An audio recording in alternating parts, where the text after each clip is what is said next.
toot toot. Ahem, hum.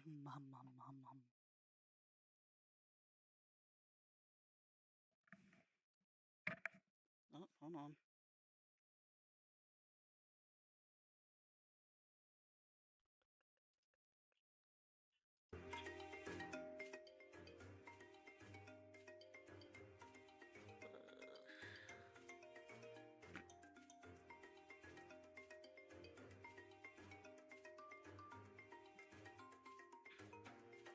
Oh, there we go. I don't know why lately my streams have just been kind of falling behind. Maybe might be something weird with the internet.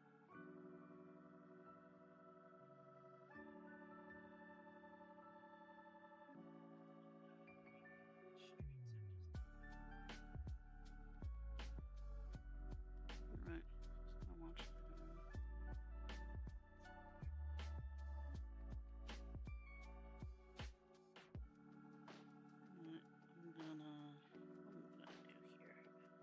We need to full screen this. Should. Oh yeah, I've got the ticker up there. I'll turn it off in a little bit. I just thought it was kind of funny.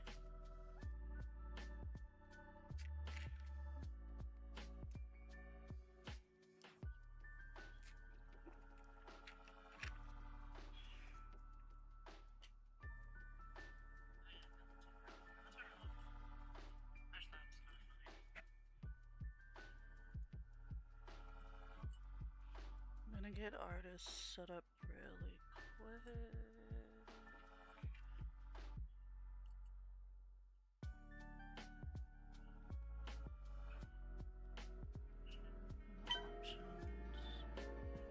He's probably a little loud. Alright, I have to.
Just saying how loud it is compared to full screen. Oh, I can turn full screen on?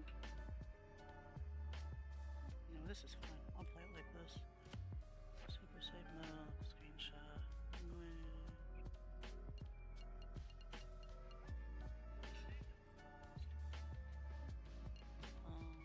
Turn raw down a little bit. Okay.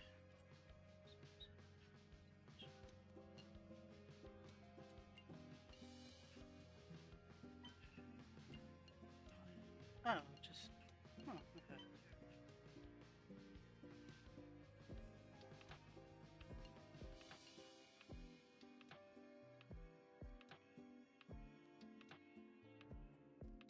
I guess we can wait.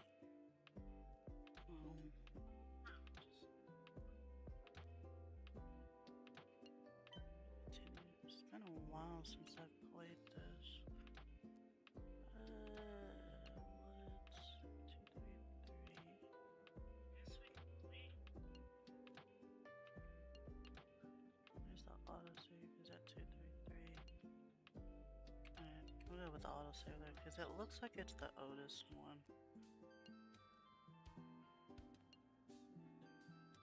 Oh, he started the thing.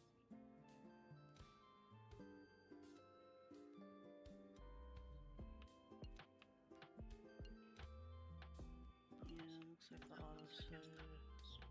Alright.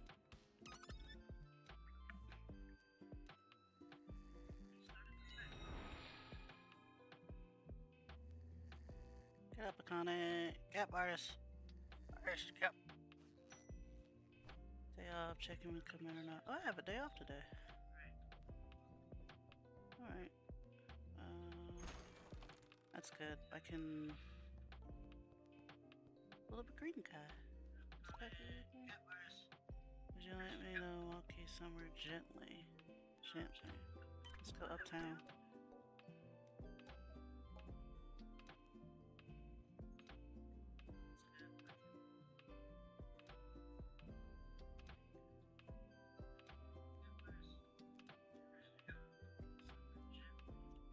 Oh, is this echoing a bit?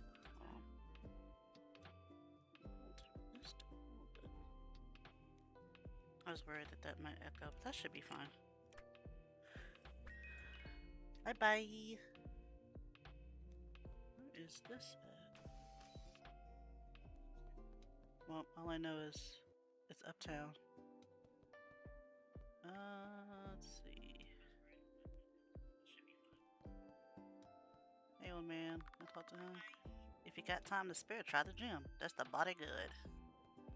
That is a good idea. Thanks, old man. I'm gonna go work out. So what do you say? Ready to subscribe to our membership? $300. Done. You're now a VIP member. Here's your membership card. Just tap it before entering the gym. The hourly rate starts charging as soon as you tap in, so remember to tap out when you leave. Also, don't forget to top up your card before using the gym.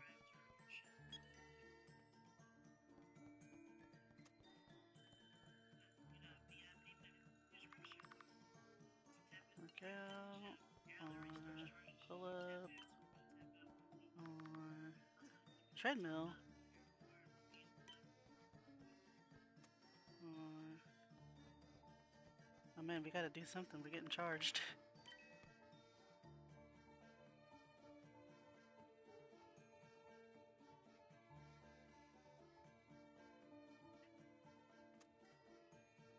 $30. My stats have gone up. Nice.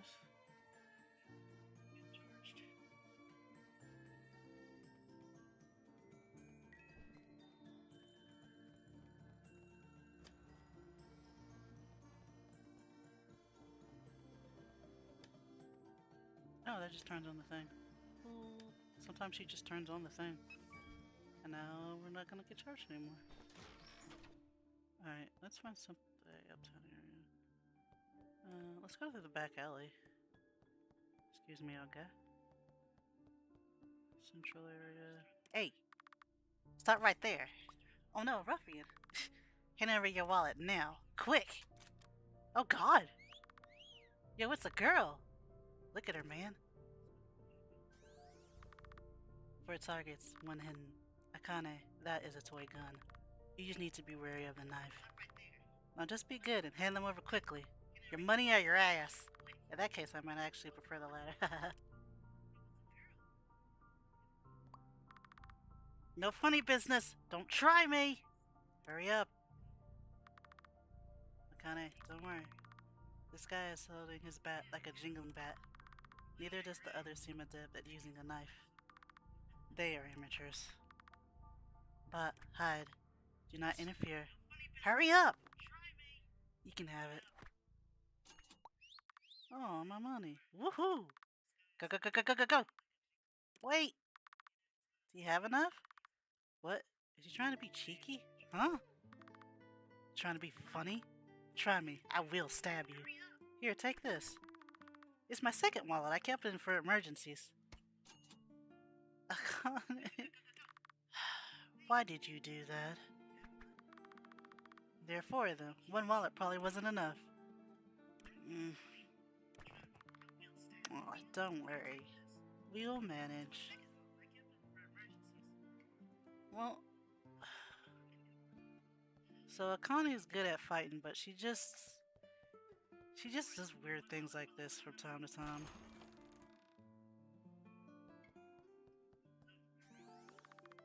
It's getting strange. I'm receiving a distress signal nearby. And you said the same thing last time. I no longer think this is a false alarm. Please look around carefully. Oh, let's look around carefully. I flip the spillage. I can't go back here.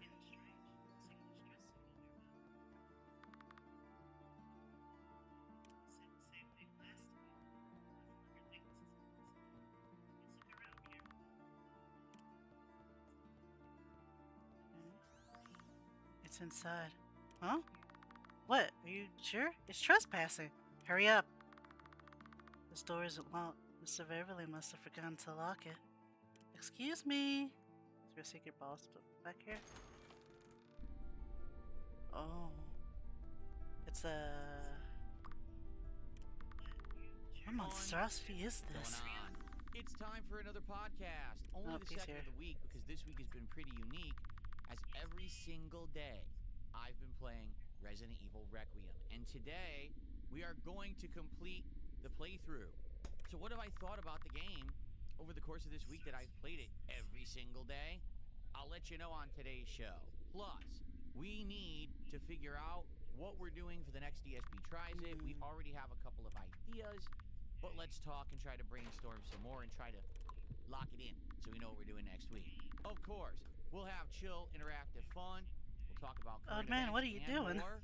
Thank you guys for being patient. I know some people are like, when's the next show? The time is now. Sit back and relax. Ladies and gentlemen, it is time for the Level 1 Podcast.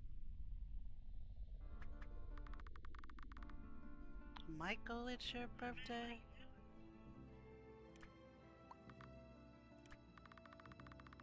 You're also keeping one with you. What's wrong with me keeping one? Well, I'm authorized to keep this one as part of my job. He's just a little bot cube. He ain't gonna hurt nobody. This is something you should tinker with yourself. It could kill you. And you're putting everyone else in danger at the same time. I've spent a great fortune on it. Please don't wreck it. I have a duty to shut it down. Bot, do it. I cannot predict its course of action, so please exercise utmost caution. So this could be a secret fight, and if it is, I will probably die.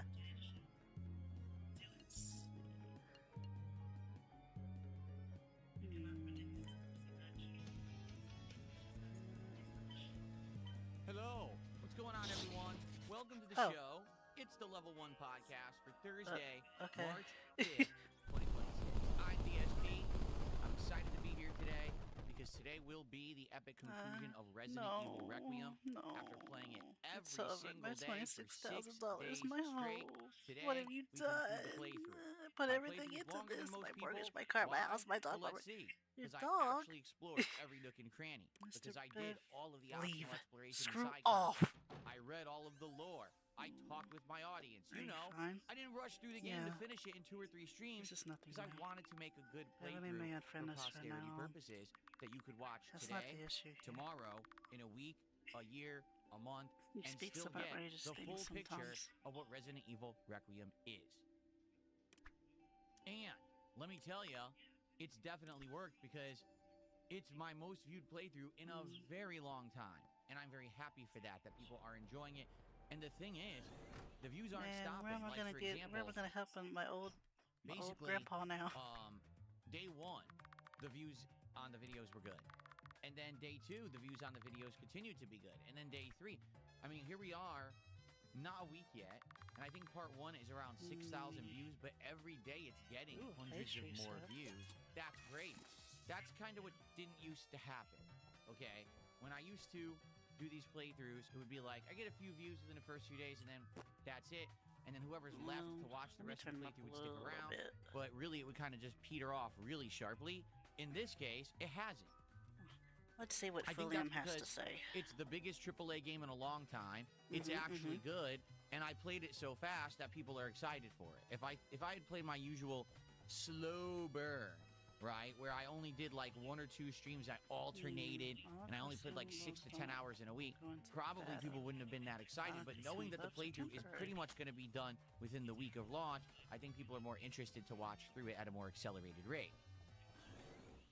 I wonder if I should go to my job and see if I can report I'm excited to see how the game ends today. I hope that you guys are too. Hopefully we'll have good attendance today. You don't know, because that's the thing when you play a game like this. If It's a longer game, which it's not, by the way. The game is only roughly around 15 to 18 hours long, I would argue. But when you have a game like this and you're playing it nonstop, you're going to have attendance that's going to fall off because people are going to be playing it themselves. People are going to say, oh, I'm not caught up with all the parts. I missed a stream. And it is what it is. But being that today is the final stream and we're going to actually see the ending, I would love to have good attendance. Also, I've heard the game has 2 different endings. Huh. Now, I don't know what determines that. Maybe today we could see both endings. Because from what I'm being told, the game only has about an hour of content left. But we have around 2.5 hours to finish the game. So maybe we could do the first ending and then reload a previous save and do whatever criteria to get the other ending. I don't know because I'm not sure how exactly it works. You know, I don't spoil myself on these games. So, I'm excited for today. I hope that you are too. Also, obviously, I'm excited for a podcast. I love doing the Level 1 podcast. It's just that this week, I wanted to have shorter, you know, pre-streams per se before we got to the gameplay because I wanted to get as far into Resident Evil as I could, and I'm glad I did it that way because if I did a lot of podcasts this week, we probably would still need another 2 streams at least to beat Resident Evil Requiem. So, I'm very glad we did it this way, and I'm happy to be here today and chill with all of you. Also, abnormally, this week's Level 1 this week's DSP Tries It is very popular. And I think it just happens to be like luck and chance because what happened was I guess the CEO of McDonald's ate the new Big Arch burger in a video and everyone is making fun of the guy, saying that the guy looks like a weirdo. He doesn't look like a normal human. He doesn't even eat normally. Like he takes like a weird bite of the burger or something. That's very bizarre.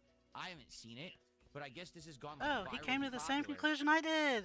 And because of this, my taste test of the McDonald's Big Arch from Monday apparently has done better than most DSP Tries It's I've put out in many months. It already has about 1,700 views. I'm looking at it right now. And the last time I had a DSP Tries It that did that well was when we did the Burger King Bikini Bottom Bundle, which was back in early December. And I think that was just because it was a SpongeBob tie-in. Before then, it was the Five Nights at Freddy's tie-in meal at Popeyes, which was terrible. And I think people clicked on that one simply because I said it was bad. So, pretty cool that DSP Tries It did well this week. Obviously, I want to brainstorm something cool to do next week for the show so that we basically will have a good variety of stuff to do, but also it gets people excited to come back for it. I don't want to do another burger, obviously, and there's some options with pizza and other things, right?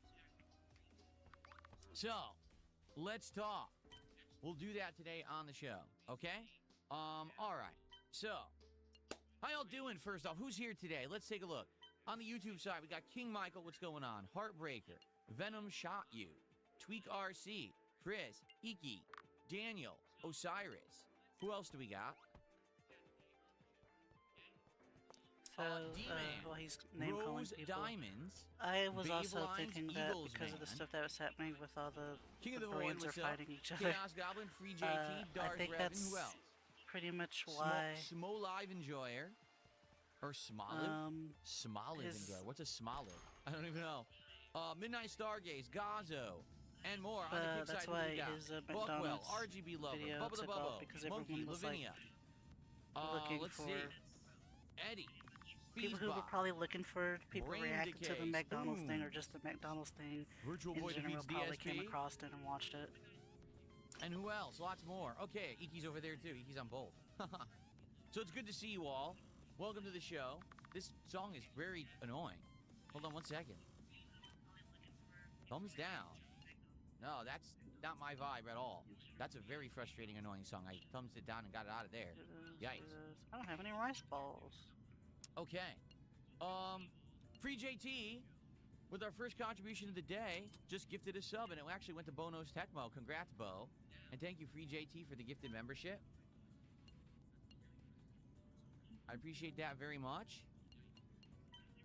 Excuse me. Thank you for the early morning support here. So, how you doing? Oh, Ray Ray's, what's going on? Good to see you. Stuart's here too. What's up, guys? Amoose is here. How y'all doing? Oh, it's not that I hate dubstep, it's that song was terrible, right? Like, that was just, like, really grating to the ears. There's dubstep that could be, like, in a rhythm that sounds pretty good. That one was awful. So, by the way, because today is the conclusion of Resident Evil Requiem, as you can see, I went ahead and I made a nice Resident Evil-themed setup today, right? So, yes, I'm excited to see how it ends today. Thanks to everyone who has joined me along for this ride over the last week. It was fun to have increased viewership for the week. I know what's going to happen is once we're done with this game, we're going to probably go back to standard viewer numbers, which isn't bad. You know, having between 150 to 250 viewers on YouTube and 100 on Kick is good numbers for me, for my size. But the fact that all week we've had like 400 or 500 people tuning in live when I played the game was pretty cool. It's good to have a little bit of increase of attention on the channel. The problem is, honestly, there just aren't enough hot new games, honestly, to keep that level of people around. That's the problem. I think that, for example, later this month when I play Crimson Desert and everyone wants to see if it's good or not, that'll bring some attention back to the channel. But that's the problem. You can't maintain it when you're just juggling older games and indie games. You know, what I'll have is a core audience of people who like everything I do, and they stick around. But you can't maintain the increase when there's not a lot going on in gaming. And sadly, that's been the case for like a year and a half, right? Most of the AAA games are just not that interesting. Like, what else has happened in the last week besides Resident Evil, okay? Pokemon re-released Fire Red and Leaf Green. Okay, if you're a fan of Pokemon, that's a big deal because you haven't been able to play the first Pokemon game on modern consoles in a very long time. But is it a huge deal? No. Okay? Pokemon's releasing Pokopia today. You know, the game that at first looked like Animal Crossing, but now that we've seen more of it, it's basically Dragon Quest Builders 2, because it's actually made by the people who made Dragon Quest Builders 2. Big deal. Marathon came out today. You know, the extraction shooter made by Bungie that plays exactly like other extraction shooters, except that it's actually tougher to play solo. What do you want the new extraction shooter to do? Mobs come after you no matter what, even when you're down, so therefore you need to play it with a team, and it's even more limited than it is. And no, you don't need to play it with a team. There's literally a shell for solo play. This is going on in gaming, so there's not that much happening that's very exciting. You know what I'm saying? So, what we will do is next week, all right, we're going to look into some good stuff. We're going to look into indie games, and we may even look into newer games. For example, today, Slay the Spire 2 actually released. Okay? And maybe next week we'll look into that. Or maybe we'll play some other games. I'm not sure. We actually looked into 25 different indie games when we did the indie stream Tuesday night. People were excited to see me try different Slay stuff. The Spire. But again, that's the core audience. I don't know. Is not going to bring in I didn't really finish the first new one. viewers I got to watch the top indie games. So and got I get that, the but not that's true ending. honestly, I think the But path you had of to the play future. through all 3 characters to get the true ending. There was a and time I when I played every single big AAA release, It's a whether good good or game, bad, if you like, and I like played them all to games completion, like and I that. reviewed them. But sadly, the days of that being, you know, a feasible way to run an internet content creation business, it's long done. You know, people aren't going to stick around after one stream of a bad game. It's that simple. People don't want to see crap anymore. I get that. Your time is valuable, and so is mine.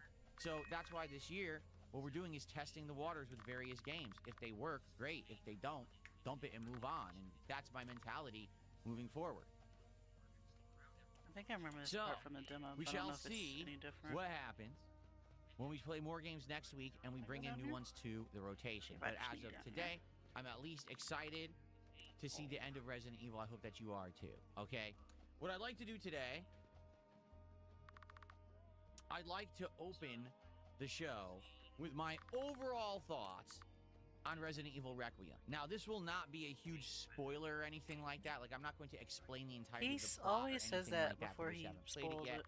I understand I've that there's some read people who the watch my podcast plot. who I'm maybe not aren't all that watching the interested in playthrough because playing you're it, playing but the the game story yourself was and kind you're of going to get interesting back to me, it so I read a afterward plot and stuff thing. like So that. I already Okay? know what happens. So, here's the deal, all right? Resident Evil Requiem, in my opinion, is actually better than Resident Evil 7 and 8. It's the same Like, menu. I firmly believe that. Like, 7 and 8 attempted to reinvigorate the series by fusing Okay, this is the the one. So we'll use this one. first-person sneaking style survival horror with Resident Evil. It did successfully I'm do gonna go that, explore. but I feel like the I'm gonna wander off too far by myself. It's noon and the sun is out. It's full of sun. sounds exactly like Nice. the song I skipped before. Okay. I feel like when Resident Evil, okay, made 7 and 8, what they were trying to do was inject the series with adrenaline again. Because Resident Evil 6 had gone so far off the rails with what you expected from survival horror, you know, being basically like a Michael Bay action movie, right? Insane level of budget, 3 different campaigns, insane levels of just violence and explosions and action, rather than it being focused on inventory management, camera angles, you know, resource management, and, you know, limited ammo and or scares, right? Like, I'll be honest, I don't think there was anything whatsoever scary about Resident Evil 6 besides the intro to Leon's story. If you remember, it was more very classic Resident Evil where zombies were bursting through the walls and coming out of the ground and stuff. And that was the only part of the game that was like that. The rest was just, oh, here's a zillion monsters, shoot them all into oblivion. Here's a giant zombie T-Rex. Like, what? That's the game. That's literally what the game was.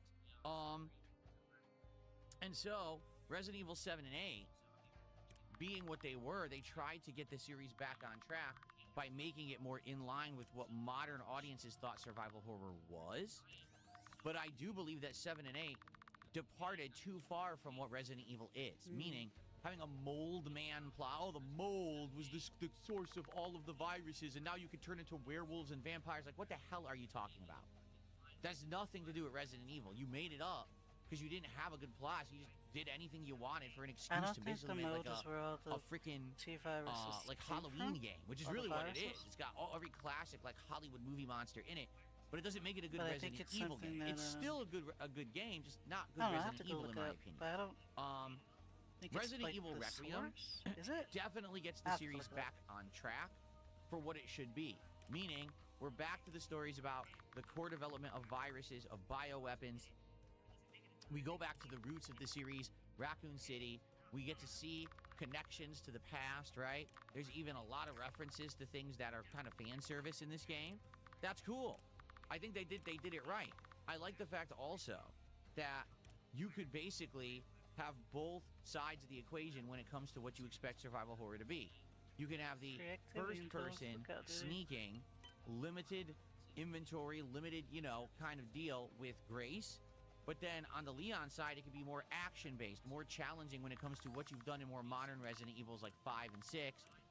And you have the best of both worlds, right? Like, I like that a lot. I think they were trying to basically say, no matter what kind of survival horror you like, you're going to get it in Resident Evil Requiem, okay? The graphics are outstanding.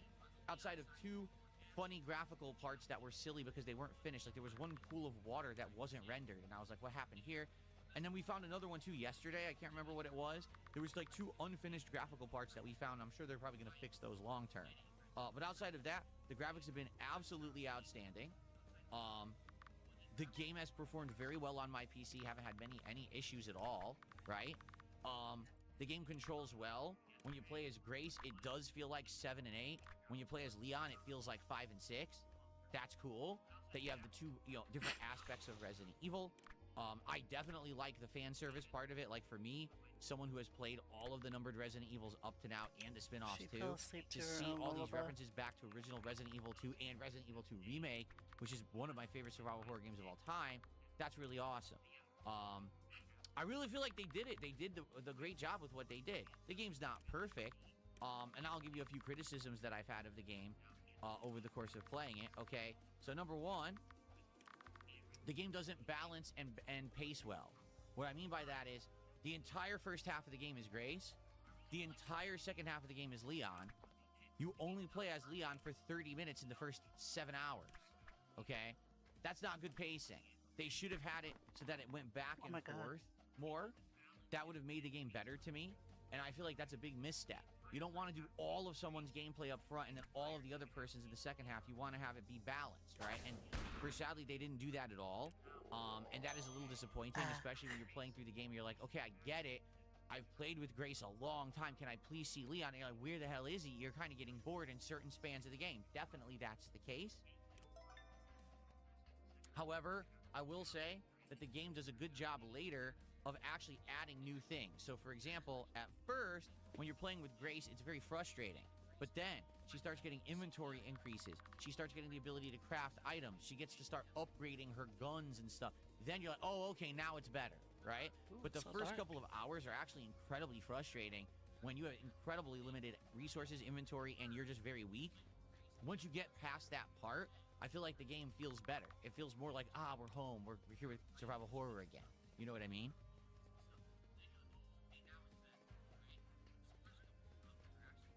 Similarly, when you start playing with Leon, you're like, am I playing a different game? Because it totally feels like it. No exaggeration. You could tell that I definitely feel like two completely different groups of the dev team worked on the sides of the story and the sides of the character, gameplay. Because Leon's game, it's like a different game, right? The bullets basically have different effects than when you were using them with Claire. The zombies behave very differently. It's more combat-based. You have to actively parry attacks. You're doing combos. You know what I mean? Like, it just feels different, which is fine. It's refreshing. But again, just like with Grace, at first when you start playing with Leon, he's kind of weak. And then once you start upgrading the weapons and getting all the better weapons, now it's better. You see? I like it a lot. I do. In fact, I would say yesterday's stream was my favorite because yesterday we returned to the Raccoon City Police Department. There was all the Easter egg references to the past, a lot of homage to the classic games. And now we're in the end. And so we're going to see how it ends today before I formulate my final opinion.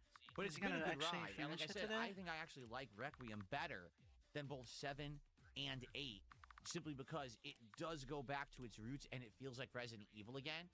While again, 7 and 8 were fine games, I'm not sure they were good Resident Evils. This game is Resident Evil, okay? So there you have it. So again, thank you guys very much for being here all week and watching the playthrough. And for those who are still watching it, thank you. Like I said, I'm noticing on the first few videos, they're all getting hundreds of views a day. It's not like, they were out on Friday of last week and now they're dead. No, they're still increasing in viewership and attention, which is excellent. This is probably going to end up being my biggest playthrough in a while. I mean, let's be honest here, okay? What else is really coming out? Not much.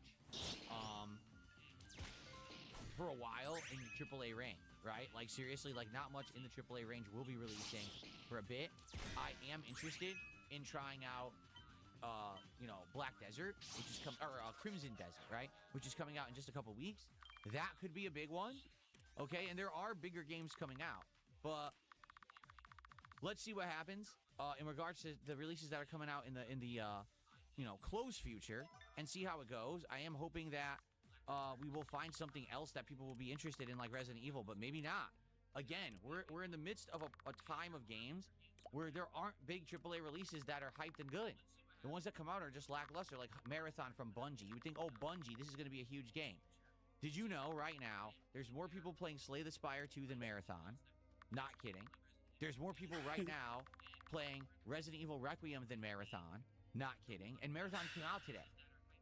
So the indie game is beating Marathon. The game that came out a week ago is beating Marathon. This is my point about these AAA releases. They just don't do it anymore. And that's why extraction shooters are kind of niched and raw. They're kind of... And that it seems like Capcom still knows what they're doing and cares about what they're putting out rather than trying to make a formula to print money. It's a niche and raw. It's a hard game to get into because you have to deal with... what you else die, is you coming lose out your for this stuff. month? Well, we've got... You can just, John it's a real Carpenter's off-putting Toxic genre Commando for on the most 12th, people. but I It don't know took if me a I'm while playing it, and I don't even know what it is. We have to look into it. The one that We've I'm got looking the at Alex is called Mistfall DLC Hunter. character for Street Fighter 6 coming out on the 17th. And that one's Crimson different Desert comes in out on that March 19th. I it's absolutely will all, be playing that. Life is Strange it's sword Reunion comes out fighting March with like 26th. blades and stuff. It's And this not game shooting Streamer, and which is stuff. actually like a driving And they're racing trying style their, game, you can comes tell out they're on trying their March hardest to 26th. make it where if you Next die, month, it's we got not Mouse PI for too Hire, bad. Pragmata, But that's the Invincible versus fighting game. part of, that's And only we've got part of the Soros, appeal, which is the spiritual I successor guess. slash It's the kind of fact that, sequel you can die to and you can lose everything, but to a lot of Returnal, people, that's right? not going to be the Then in most May, we've appealing got thing. Directive 8020. We've got 007 Marathon's First also going to Light, like reset Lego each Batman season, so everyone Legacy of the starts Dark down to Knight. zero. And I In know June, we from got playing Adventures of Elliot. Once Human, In a lot of August, we people got Beast of don't like having Reincarnation their and the Metal Gear progress Solid reset Collection either. 2.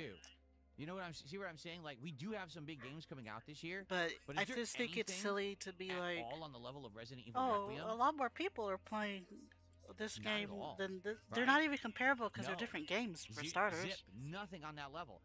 Arguably, what's the next big So it's game just of the stupid year to when make you a look at comparison this, to begin like, with, and it's actual stupid to compare a more listing? popular, Wolverine easy to September? get in game Grand Theft to Auto one 6 in that's like November? inherently might be off-putting So to there some you go. people. I guess we'll see what happens, but yeah, I certainly hope that Cause like, some of what do you you? who have What's been here, a? perhaps I want to for say the Resident normie, Evil but like, playthrough, what's maybe it's the a first time casual that you've gamer been want to around for play? a They want to while. play the Because I know card that's the game, case, that people will come around when people want to see or the they big want to releases, play the right? game where you So I go in hope and if you lose all your that for shit, those of you you go that are back here with for the zero first and time you in a start long with time, zero and you'll people can stick shoot around to you at and least gang check up out on some other you. content. That would certainly be nice of you, because I'm here every day, right? Nearly. I'm here 6 days a week usually, sometimes 5. But I do a ton of content, right? I do indies. I do big games. I do every genre. You know, So yeah, making Metroidvania, these kind of puzzle, comparisons is just really platformer, stupid. shooter, third person and first, right? Fighting game, Unless they're like adventure games, choose your own in adventure the style same game, general, I don't see the RPG, point in everything. I making play everything. So there's comparisons great between variety, like the and if you indie stick around and you check out the other dungeon stuff I'm crawler doing, you'll and the see there's AAA something for extraction everyone. shooter. Now, Just, not everything may be your cup of tea, and that's why, there's nothing honestly, to I've been around and been as compare successful as I have, to because I do fairly such for either variety of them. that there are people who come by for certain playthroughs. For example, last night, we had a good engaged audience for RimWorld. That's not the same audience that will be here today for Resident Evil, and certainly that won't be the same audience that's going to be here tonight when I play Street Fighter 6. But I have distinct audiences that come by for certain content, and because of that, I have enough of a viewer base across all of these different genres that I make a good living. So it's great that I've done things the way I have over the years. If I had just focused on one or two things, I probably would have failed over time. But instead, being the jack of all trades meant that I always have new eyes coming in and checking out the genres that they like. Right now, I know I have the survival horror eye on me because of Resident Evil. It would be great if some of you could check out some other stuff that I do just to see if it floats your boat. And if not, that's fine. Maybe I'll see you again when I play survival horror again. Notably, next week we're going to look at some indie games, and a lot of those are horror. A lot of them are horror-based, and they're shorter games. Maybe you'd like one of those playthroughs, right? Okay, so good stuff, everyone. Thanks for being here, and thank you so much for the attention and support on Resident Evil Requiem over the week. I hope that you're here for the finale to see how it all ends, okay? Someone just hit me a buck, says Crimson Desert is shaping up to be the biggest game of 2026. It has a custom engine and massive focus on gameplay player expressions. Do you think it'll save the business and bring DSP gaming back to its former glory in the algorithm? There's nothing to save. Oh, There's nothing to save. The business is fine. Am I going to go viral? If I do, I won't benefit from it, because when I go viral for idiots who misrepresent the content and say something that's not true. So it'll go viral. They'll get a bunch of views. I won't get anyone on the channel of any positive nature. So no, I'm not thinking that whatsoever. But I'm looking at games like, what would be the next game that would bring new eyes to the channel past Resident Evil? And the answer is, I don't know. Maybe Crimson Desert, that'd be nice, but I don't know if it will. I don't even know if I'm going to like the game. Seems like it is going to be a unique experience, very different from the kind of game that maybe we usually play. So it could be pretty interesting, okay? So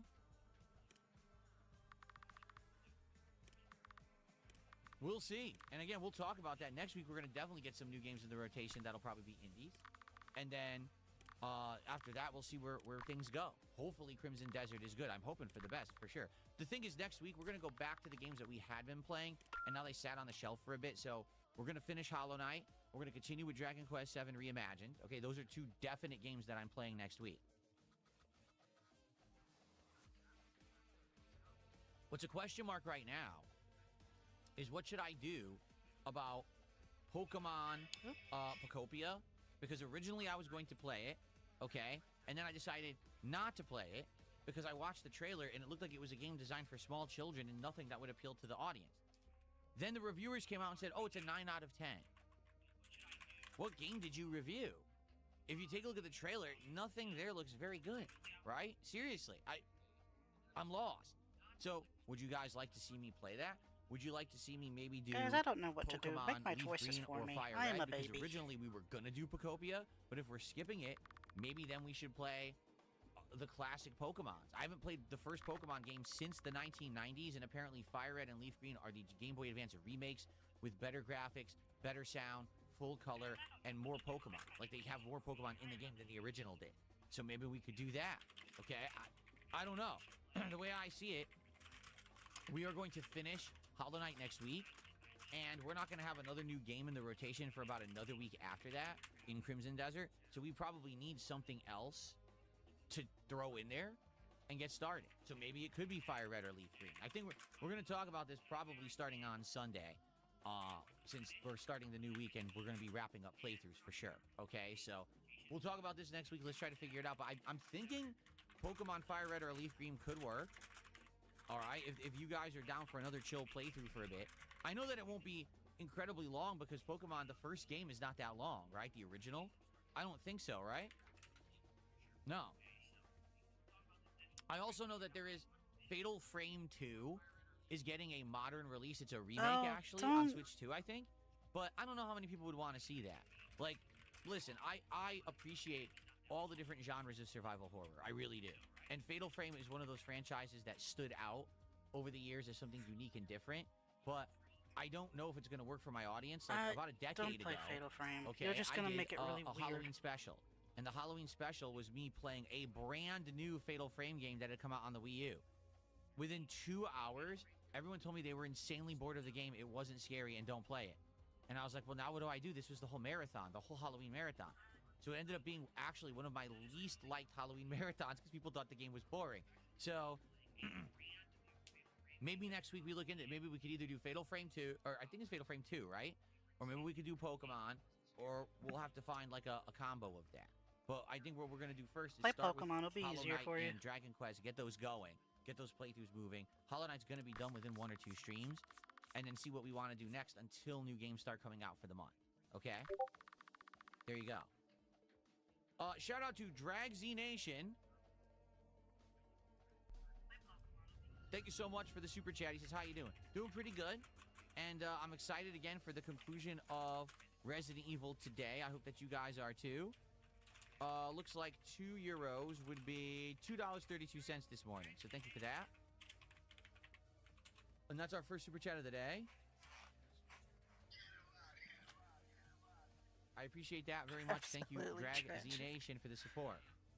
So speaking of which, this is the conclusion of Resident Evil on this stream. All right, let's make this. I'm really curious to see. Well-engaged and well-supported stream, right? Let's end with a bang. Let's not end with a whimper. By the way, today this is the final stream where there's going to be the zombie and Resident Evil animations. This is it. So if you want to see more shambling zombies, more clacking zombie teeth, more biohazard warnings, and of course the amazing $100 animation. This is it. Now would be the time to do it, because actually I believe before the night stream tonight, I'm going to head in there and I'm going to change all the animations to now be retro gaming themed in honor of tomorrow's Retrothon. Okay, so let's talk about that, because I'm excited for tomorrow. Princess Luna has gifted a membership this morning. Thank you so much, Luna. Appreciate that. Thank you for the support.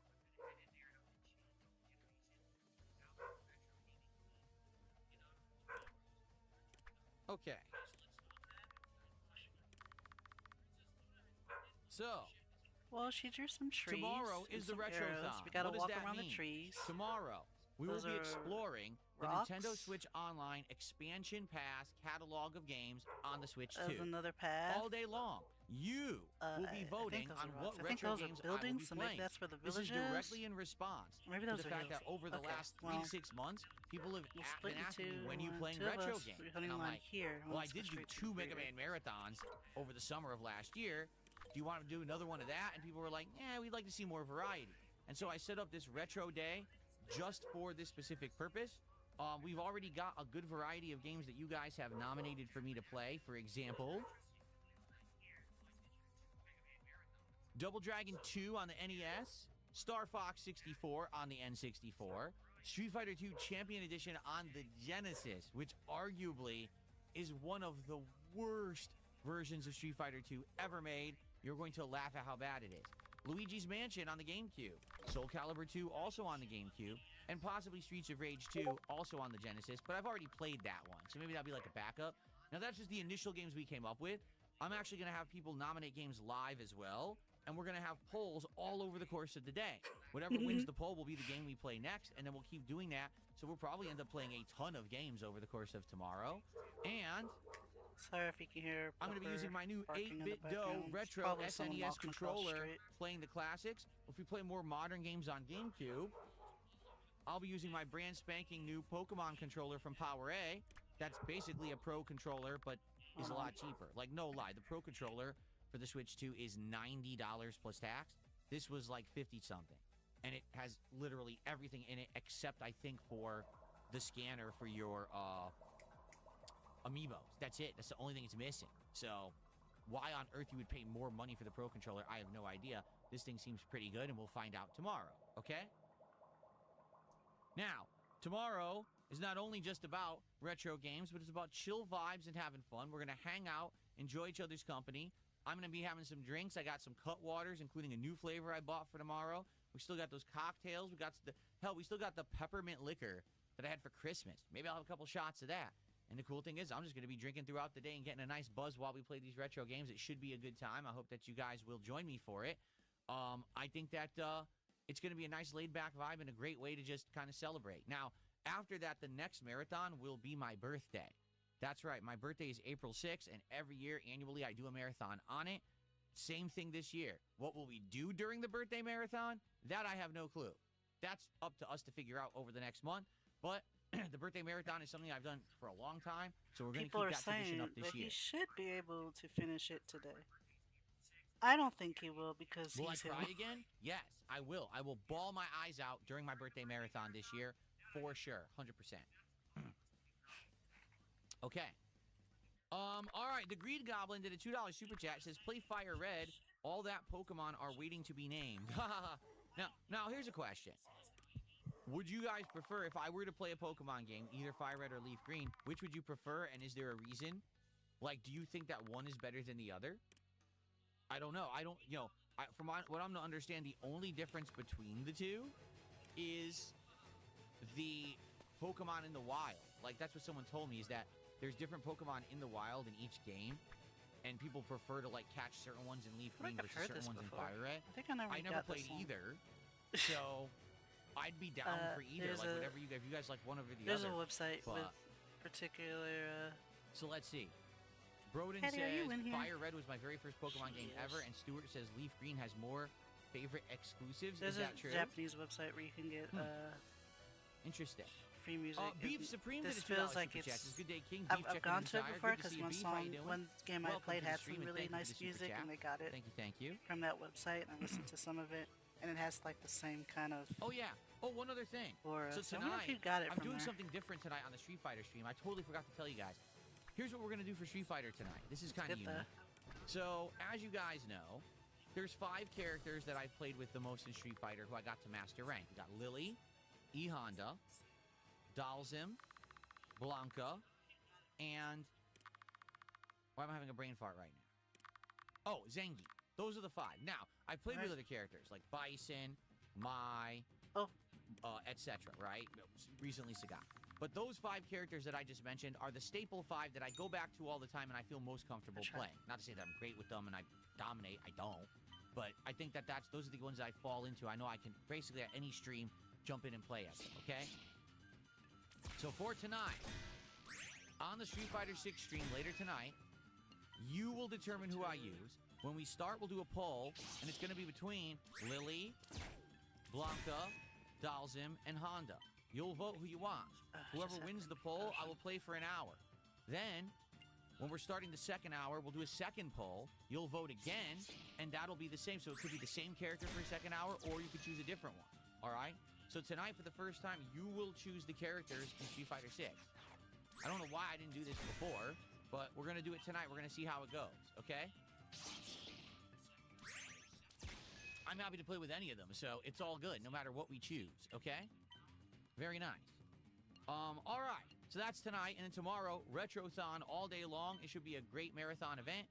I'm off on Saturday. When I come back on Sunday, we resume Hollow Knight and RimWorld, and then we go from there. You know, on Monday, we're going to do the resuming of Dragon Quest VII Reimagined, and then Monday night, we're doing Indies, but we're going to take some of these games off of the wish list that we created the other night, and we're just going to do polling and probably play like 3 different indie games and see if any of them are good for my schedule. And then we'll determine, hey, do we want to do Pokemon next week?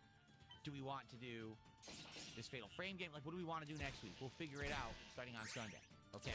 Now, before we move on, one final thing that I want to discuss with all of you before we get to, like, Q&A and all of that today, okay? doing Q&A. Why are we doing Q&A? What should we do for the next DSP Tries It? All right. We have done a good I know, variety of Hattie. DSP Tries It episodes so far this year. Namely, She's here's what grumbling we've in her done sleep. since this year began. Okay? So, we did, let's see, the Hot Italian sub at Jersey Mike's. Didn't we do that already? Panda Express, which was unique and interesting. That was a good one, actually. Oh, we're just going over what we've done. The Shake Shack Korean Barbecue Fusion menu. Then we did crumble cookies as a special dessert episode. Then we did breakfast for dinner with IHOP. Then it was the new Wendy's chicken tenders and the cheesy bacon burger. And then, of course, notably this week, I did the triple taste test at McDonald's, which was the quarter pounder with cheese against the Big Mac, against the new Big Arch. And I directly compared all three. So that's what we've been up to in regards to DSP Tries. What should we do this week? Now, here's some of the options I've already come up with. All right. Option number one could be that we go to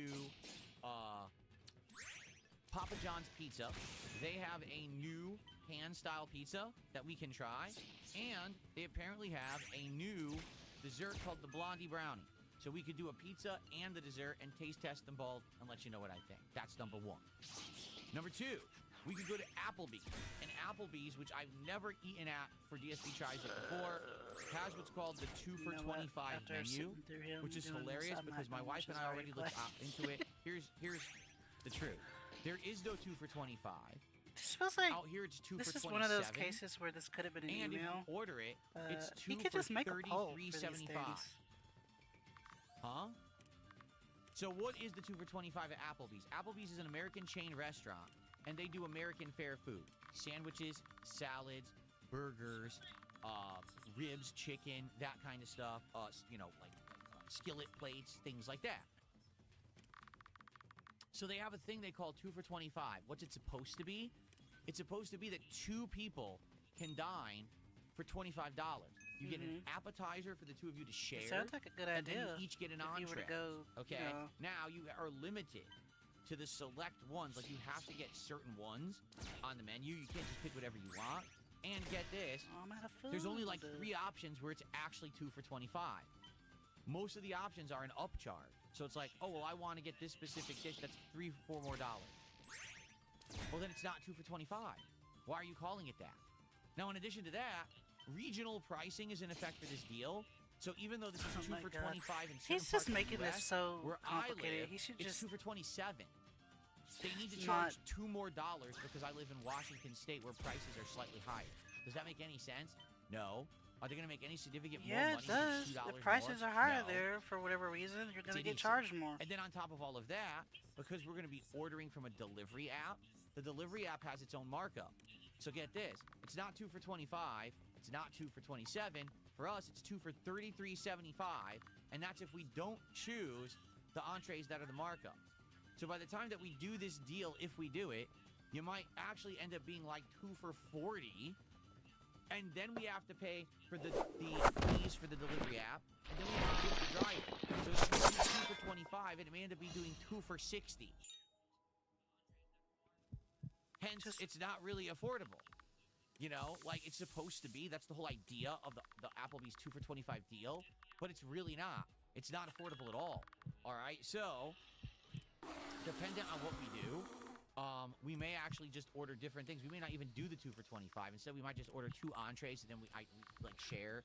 And so I'll have some of Kat's, and she'll have some of mine. So that way I can do like 2 meals to test on the show if we do Applebee's. Okay. Oh, I might get booped here. Now, in truth, I don't think Applebee's is going to be very good. From what I'm to understand, Applebee's has gone way downhill. Their food quality is terrible. It's just like eating a bunch of frozen food from your grocery store. Yeah, but I don't want them kicking my butt. It's not that good anyway.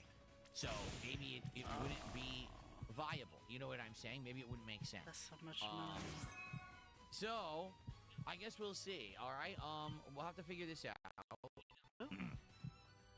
if we want to do that. Now, here's the thing.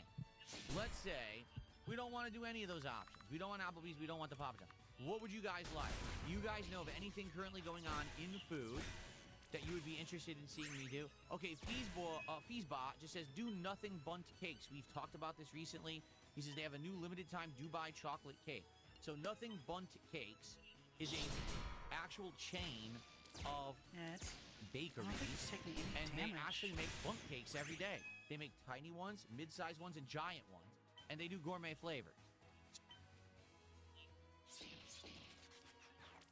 So I looked into this, and for example, they'll have one that'll be like chocolate with like a chocolate fudge frosting, but then they'll do one that's like, oh, strawberry shortcake, and then they'll do one that's like he said, Dubai chocolate, which have pistachios with chocolate, right?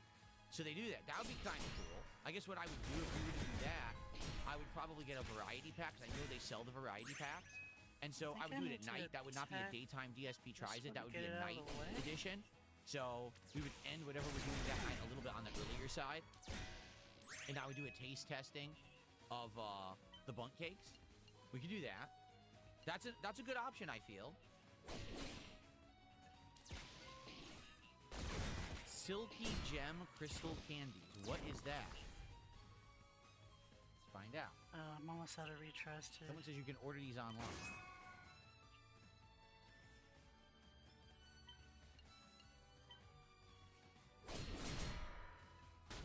Jam-filled crystal candies?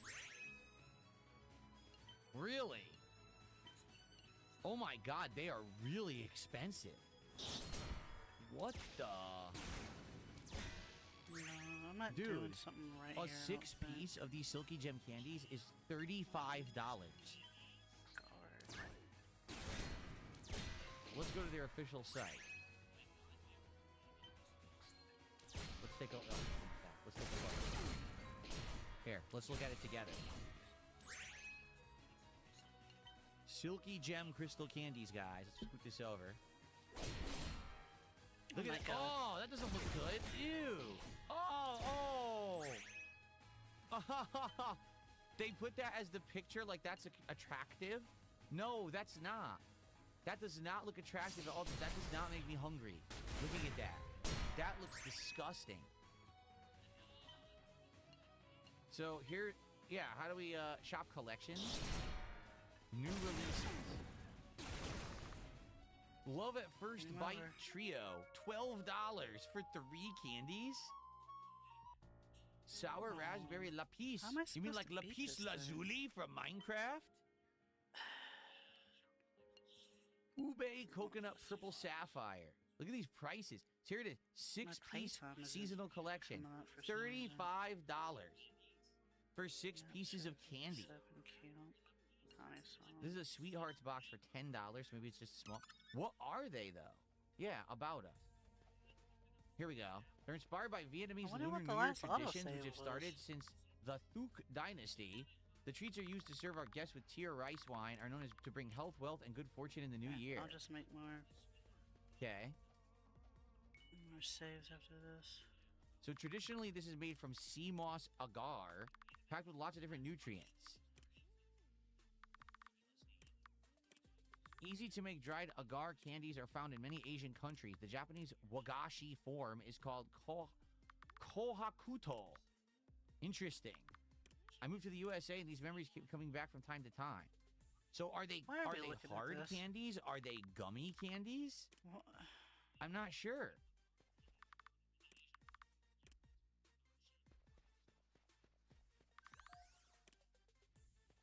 In stock only. That looks disgusting. So look, pistachio prism. So essentially it's Dubai chocolate is what they're going for. Spicy pineapple. Look at this. So there's like fruit inside.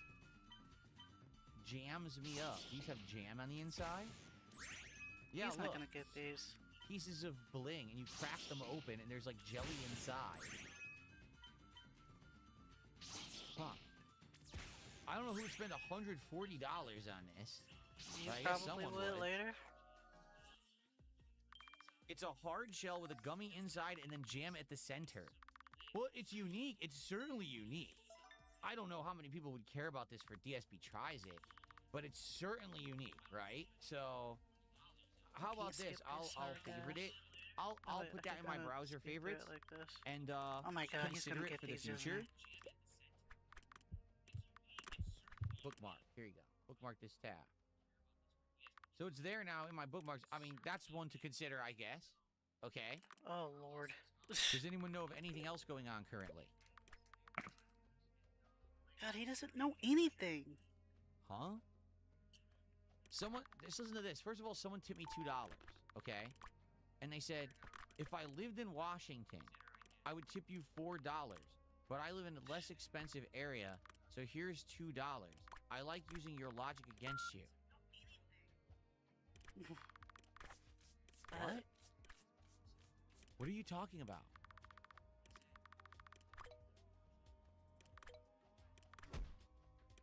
Thanks for the $2.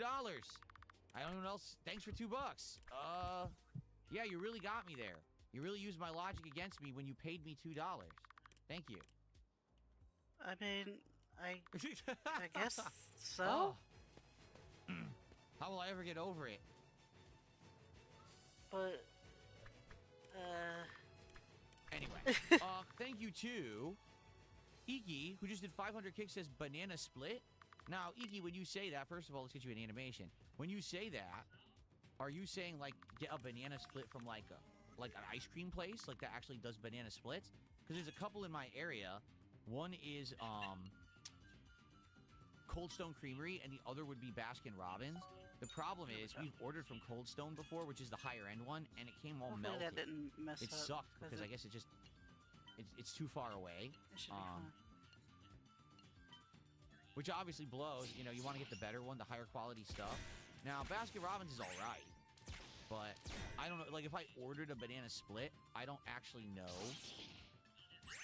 if it would come as, like, a banana split, if that makes sense. Like, the banana split traditionally, when they serve it at an ice cream place, is like a boat, a cardboard boat, and they'll put, like, your scoops of ice cream that you choose and then, like, bananas.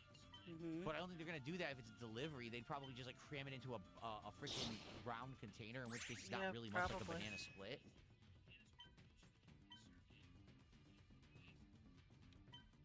We could try ice cream, especially as we're heading into the summertime when it gets warmer. Maybe ice cream would be more appropriate. I don't know.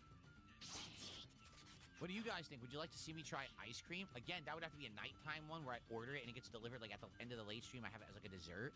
It's possible. We could do that.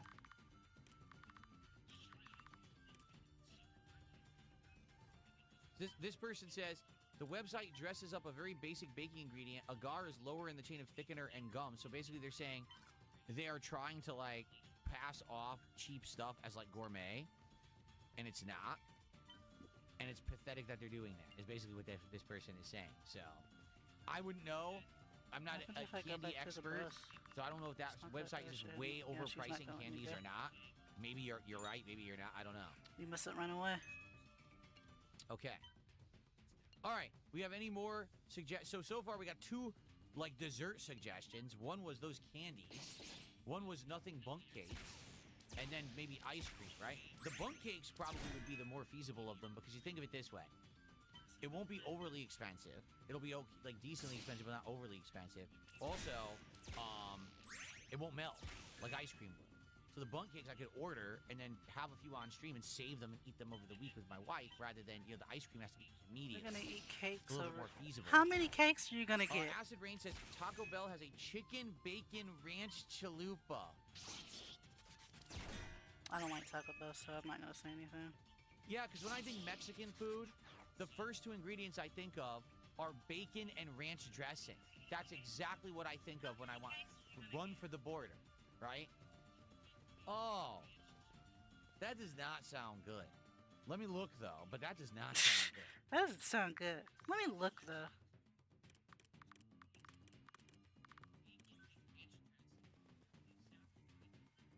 Chicken bacon ranch street chalupas. Oh, and they're... Oh! That sounds disgusting. Where can I get one? The chalupas, they take the cheese and they melt cheese on the outside of the chalupa shell, making it impossible to eat without getting grease and cheese all over your hands.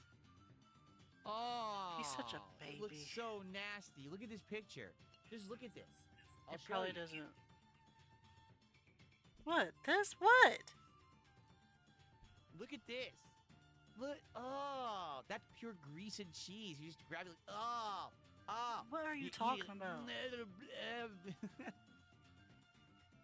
Oh, man. That's disgusting. The picture looks nasty. This is what they staged. Because you know this isn't real food, right? This is like fake, and they make it look like food because they want you to think this is appetizing. This is not. This doesn't look appetizing. It looks like it has like a skin condition. It looks like it's got scaly, itchy scabs on its outside. Oh man, would you like to eat zombie skin chalupa? Mmm. I love it when I bite it and it feels like a big infested boil popped in my mouth. Mmm. That looks delicious, Taco Bell. You guys really know what you're doing. Oh.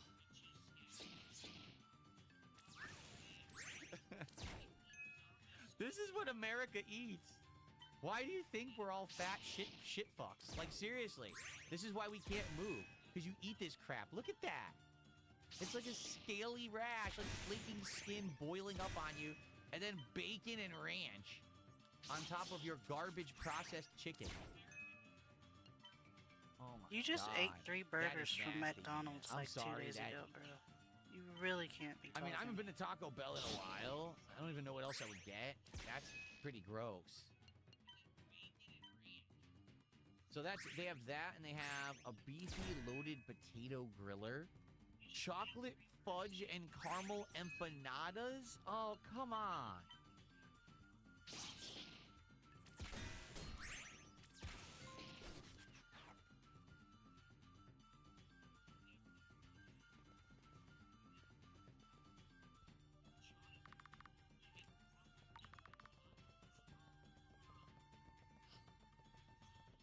I don't know, man.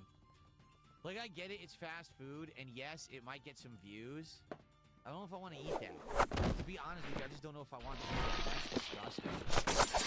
You know? Alright, I'm just going to focus on, Reader. Anyway.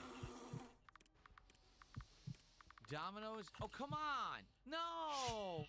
We just went Mexican food that's bacon ranch, right? And I said, that's totally Mexican.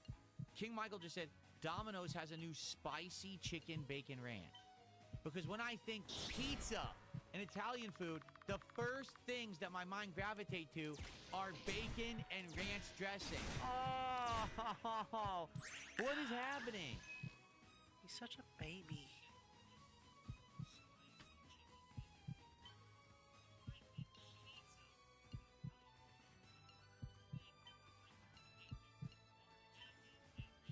Trying to see where it is. I don't see it. Is it brand new? Specialty pizza's new.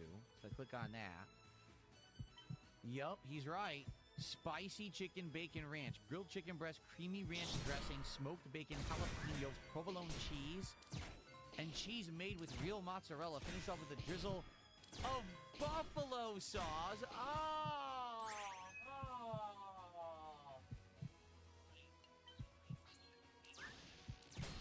Buffalo sauce on a ranch pizza.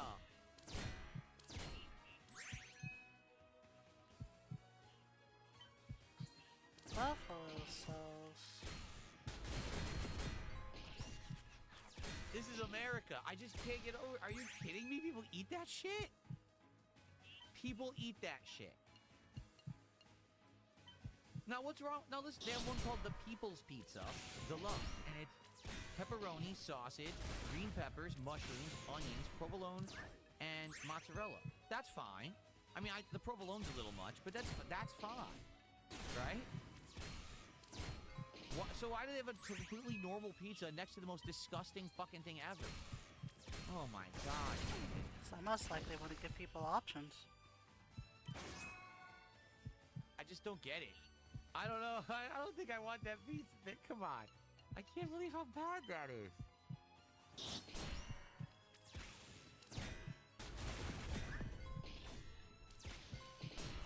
Okay.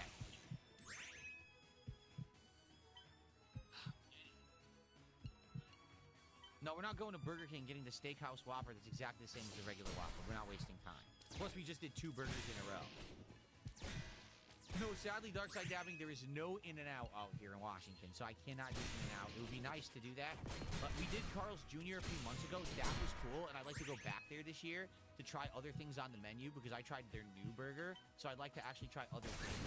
But we just did 2 burgers back to back, so I want to do something different.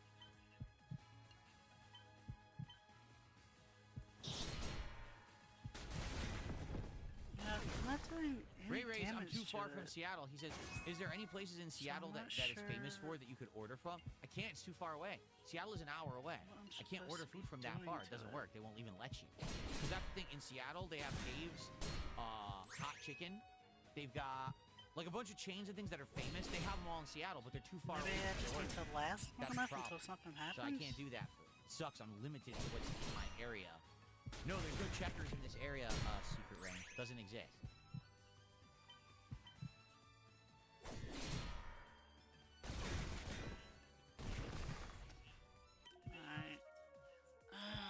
Beecher's mac and cheese in Seattle. I can't get it. It's in Seattle.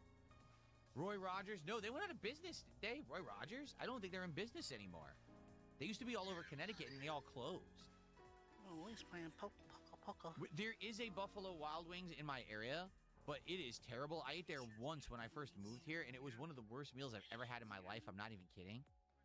I don't think you can order from there. I'll check, but I don't think you can order from there.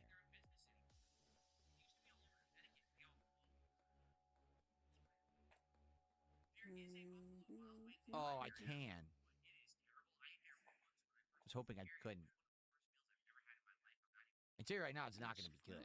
I know it's not going to be good. 20 boneless wings plus fries.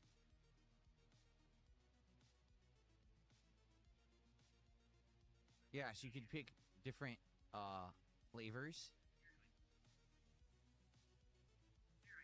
They have sweet chili crisp, honey garlic, parmesan garlic, honey barbecue, mild, orange chicken, lemon pepper dry rub, teriyaki sweet barbecue, salt and vinegar dry rub, medium, spicy garlic, Asian zing, jam and jalapeno, Caribbean jerk, Nashville hot, buffalo dry rub, chipotle barbecue dry rub, hot, mango habanero, original buffalo, Thai curry, blazing knockout, wild, desert heat dry rub, or golden fire.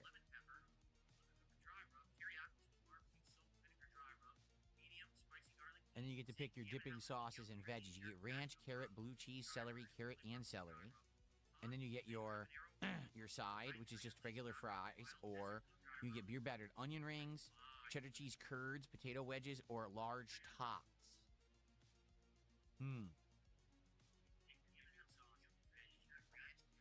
When was the last time we did a salad on DSP Tries It? A little over a year ago, we did the Wendy's had the new Southwest salad, I believe it was called, and we did it when it was new.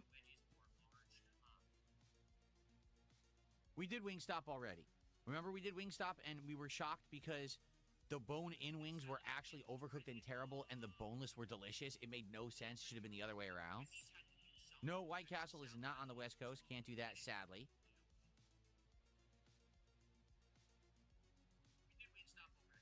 So, all right, I'm going to start making a list, seriously, because there's some interesting ideas.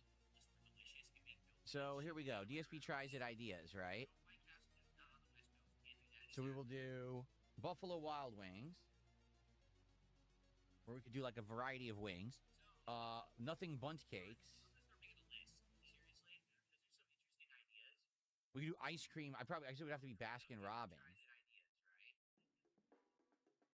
Baskin Robbins. It has to be Baskin Robbins because the other one we tried melted. I'm not doing that Taco Bell. That shit's disgusting. I'm just not doing it. I don't care.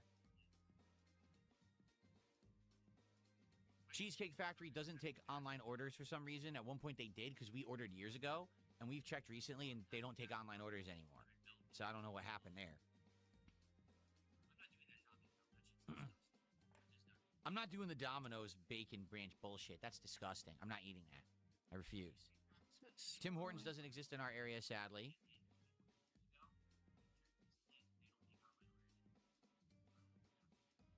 Return to Salty Blue. Salty Blue was fun, but didn't get a lot of attention or views when I did it. That's the fried fish place that we did last year. What's up, Game Boy? How are you today? Good to see ya. Oh. Faded Shadow, no. There's an Xbox announcement. There is? When did this happen? Apparently, there's a major Xbox announcement that just happened. He gives you a ring that might be what I need to do. Yeah, oh my god. Xbox, are you this is crazy. It just got announced. You ready? Guys, breaking news. Oh my god, what? Hold the phones. Close the delivery food apps. We have breaking game news this morning. You ready?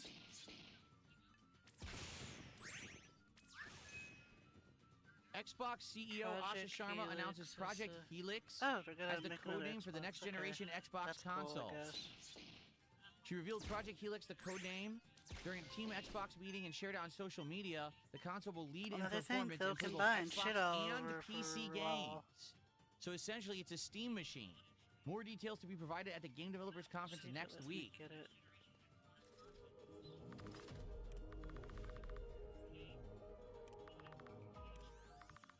Of course, I have to sue them now because they copied Project 7. And that's unacceptable. So I'm going to issue a lawsuit immediately. Hold on. So there you go. They're claiming they're making a new console that will play Xbox and PC games, which basically just means it'll play Xbox games because there's no more Xbox game, right? So they're making a Steam machine. But here's the question, how? If Steam can't put out their own Steam machine because of the hardware problems right now with pricing, how can Xbox put out a console / Steam machine? Why? Right? What is this rejected filler? Purdue getting rejected right before his death. Well, that's certainly interesting news. I wasn't expecting that. Really, I wasn't. That's shocking. Now, what will it, we need more details, obviously. Okay.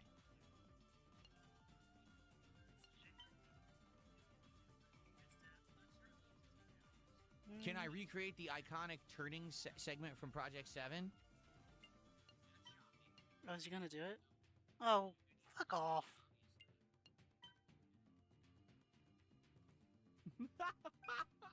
I can't really anymore, because the reason I did it like that back then is because basically I had a bad back, and I couldn't really move normally like a human because my back was so fucked up, and that's all, I was fat. So I was trying to turn and do it and not wrench my back as I turned or whatever. So there you go. So I can't perfectly do it, but I tried to do my best there. Hopefully it worked.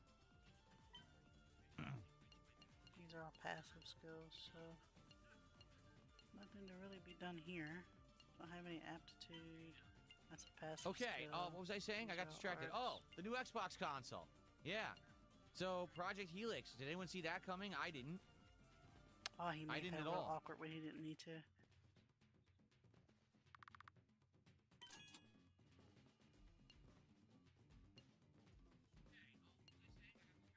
Catching up on the playthrough. I'm glad to hear that No Sleep Real Lives. All right, so anyway, some ideas for DSP Tries It. We've got the Papa John's Pizza. We've got Applebee's. We've got Nothing Bundt Cakes. We've got... Let's see how well this stuff excuse me. Baskin Robbins. And we got Buffalo Wild Wings. Those are some ideas that we came up with. That all are viable ideas. So maybe we'll talk about those in the next couple of days and try to figure one out and lock it in. I'd be down for any... I would be down for any of those, although... I would probably prefer to not do I guess it's gonna be right now. an Xbox Maybe wait for more summertime for ice cream. Cube? But the others would be fine, unless you guys come up with other ideas. Okay. So now I can close that. I just wanted to get that out of the way before I got distracted. Alright, so yeah. Project Helix. Which is essentially Microsoft's answer to the Steam machine. It's going to play Xbox and PC games, so that just means it's a PC. Because the PC right now plays Xbox games. When you think about it, kind of. Because all Xbox games are usually cross-platform. The only ones that aren't are the ones that are, backwards compatible. Like, right now, if I want to play Lost Odyssey on my PC, I can't. And that sucks. I wish I could, but I can't. That's not feasible, right? But most games that come out today are Xbox PC cross-platform anyway.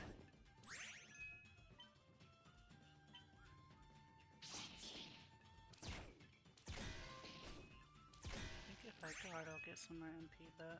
Big Stupid Dog says, do not order Applebee's. I worked there. The cleanliness is appalling.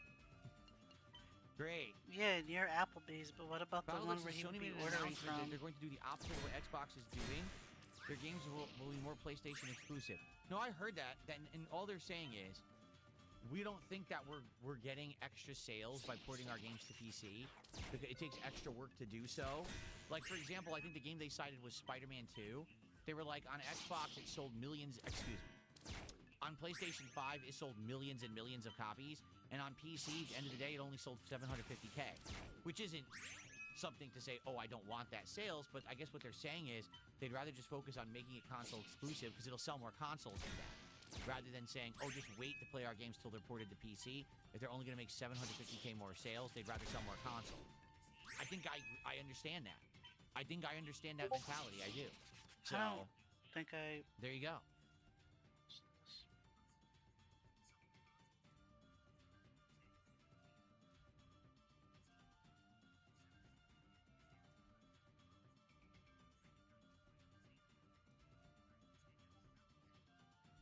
What?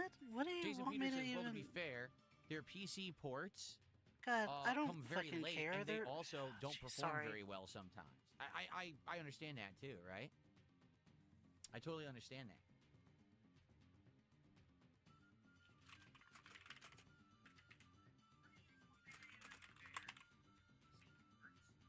Oh.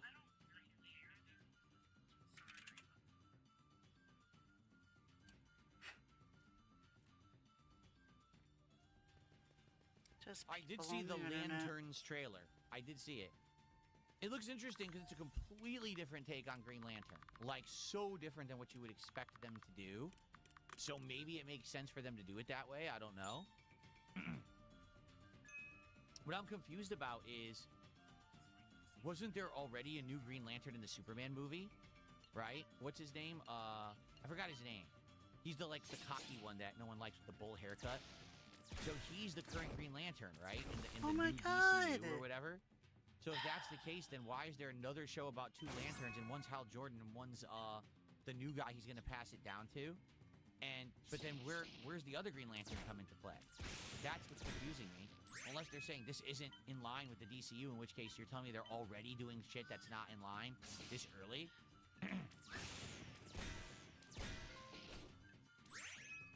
Yeah, did you guys see it?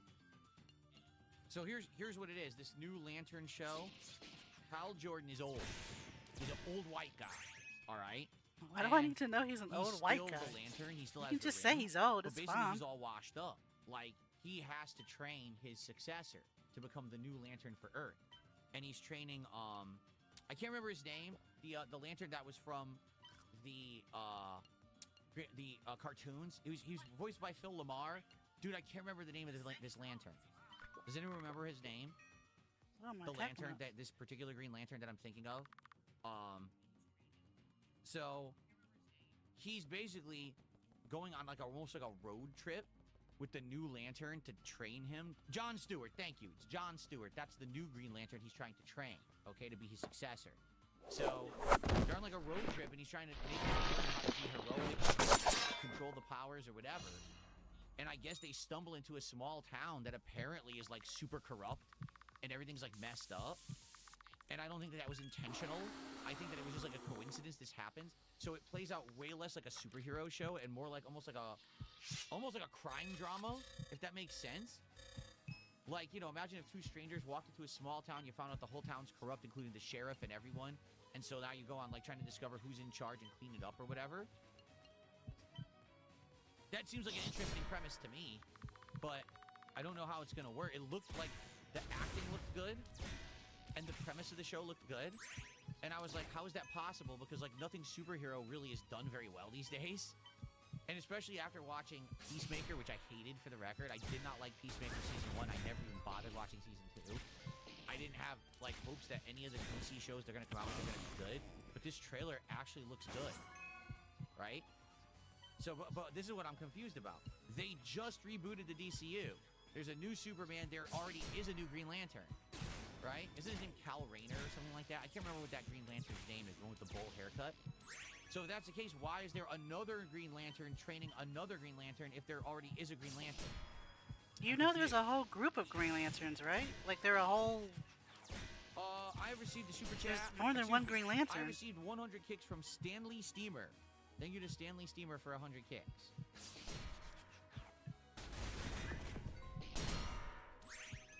Trying to find my leaderboard. There it is. I couldn't find it.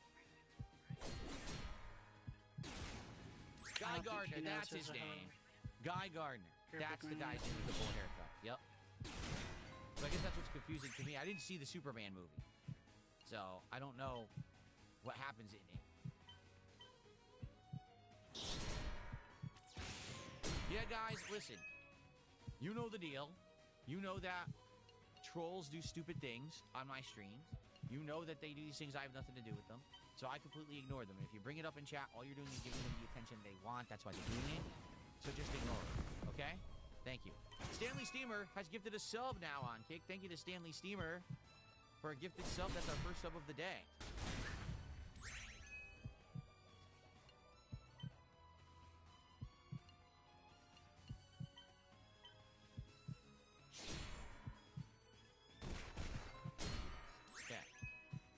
What's up, Jade? How are you this morning? Good to see you. Well, this afternoon. That's right. I forgot there's going to be a Supergirl movie later this year, too. Oh, yeah. I forgot all about that.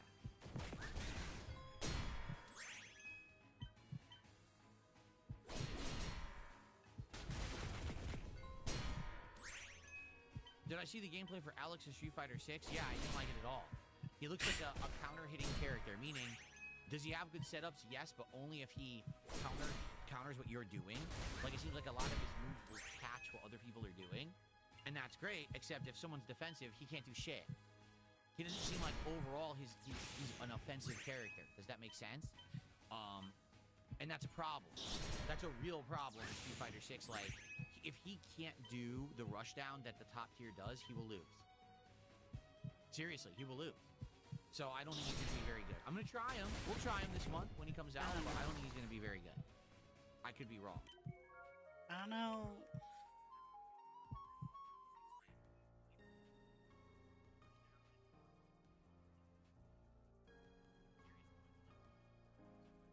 Jade, tonight you will determine who I use. We're going to do polling. It's going to be between Lily, Dalzim, E Honda, and Blanca. And we're going to do polling, and we're going to see who people want tonight. So we'll play for an hour, whoever wins the first poll. After an hour, we'll do a second poll. Do you want me to stick with that character or swap? And that'll determine the second hour. So the 2 hours, we'll do 2 polls to see who I use tonight. But it's either going to be Lily, Honda, Dalzim, or Blanca tonight. I'm going to see if I'm missing...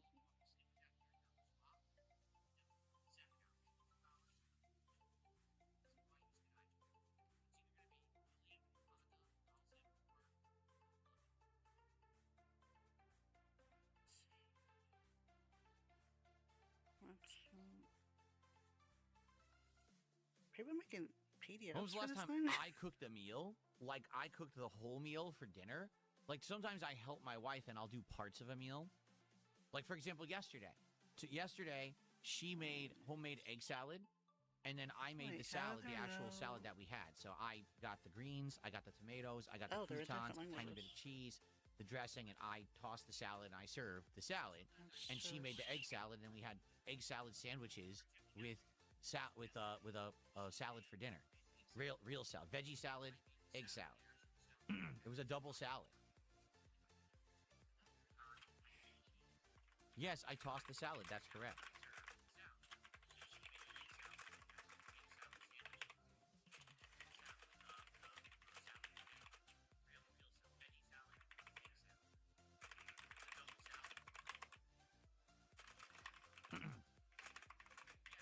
I tossed our salad, our family salad.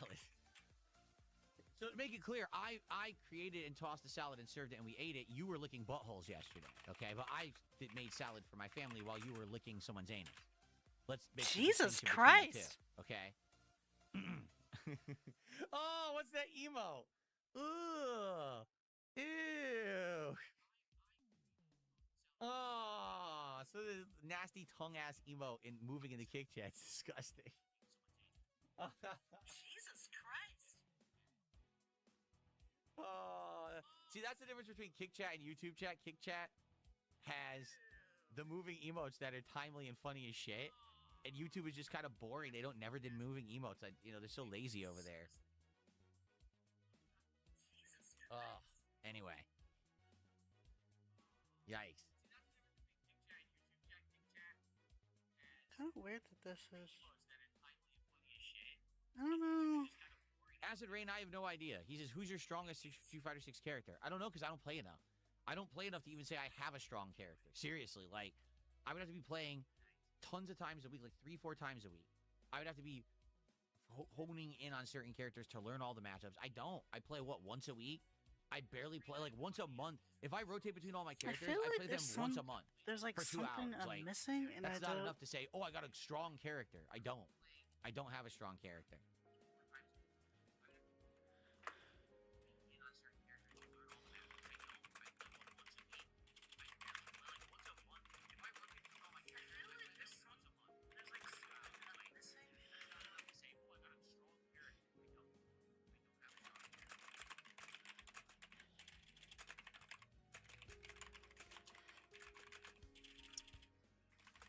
Okay.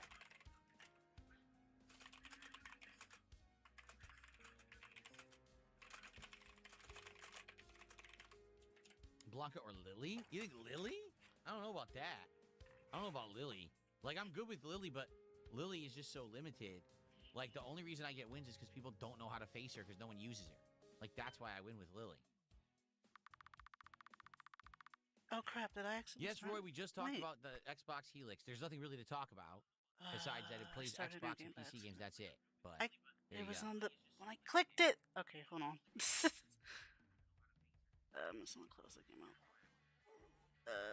Lance Catamaran is here, and Lance has gifted 2 subs to the Kit community. Thank you, Lance. I'm gonna see for the support if this morning. Again, for the record, this stream right now is the final stream where we will have the zombie and biohazard animations. After this, I'm going to change those over to I feel like retro gaming animations. So all the animations will have to do with, like, I feel like there's a skill Mario, or something I used to be able to, but I can't remember what it was because it's been forever since I played this. Mega Man, etc. Street Fighter. So that way we'll have all cool retro stuff.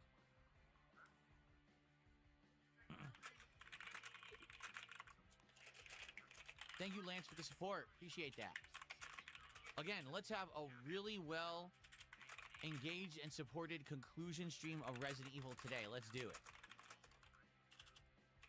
Stanley Steamer just did another 100 kicks. Thank you to Stanley for the 100 kicks. Appreciate that.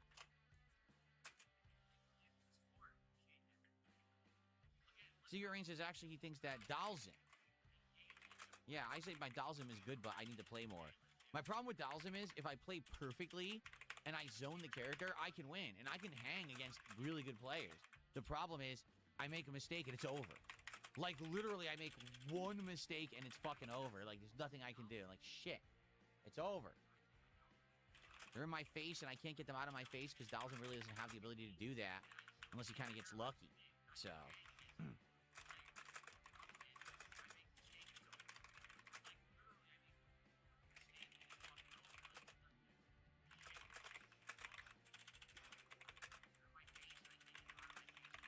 Dalsim is incredibly high effort. Dalsim is zero pattern play. Like, no exaggeration. You have to know who you're facing. You have to know which normals you can poke them with to interrupt their moves. You need to keep the fireballs pumping to keep them away from you. And if you make a mistake at any point during any of that, he really doesn't have a get-out-of-jail-free card. Like, he can teleport, but his teleports actually leave him open. The only way that the teleport is really effective is if you surprise your opponent with one and they're not expecting it. Like, if you're playing a JP, and the JP is so used to zoning everyone with the shit, you can teleport right behind him and throw him, and he can't really do anything because he's in animation. And a lot of JPs don't expect that. But outside of that, like, he just needs to be played perfectly. And again, the moment that you make a mistake in timing, or the enemy just gets lucky and guesses a jump and happens to jump perfectly over your fireball, You're done. You get not only do you get comboed, then you get pushed to the corner, and now it's nightmare mode where you have to desperately get out of that corner to even have a chance. You just can't do shit, you know? Dalsum does not have any rush down whatsoever, which is the top tier meta of the game. He has to keep you away. Listen, I like that about the game, that you can in this one play it differently. Street Fighter V was literally everyone just rushes the fuck out of you. That's the whole game. In this game, you do have viable keep away. Like, Dalsum is a viable keep away character, but he is so much harder to play with than everybody else.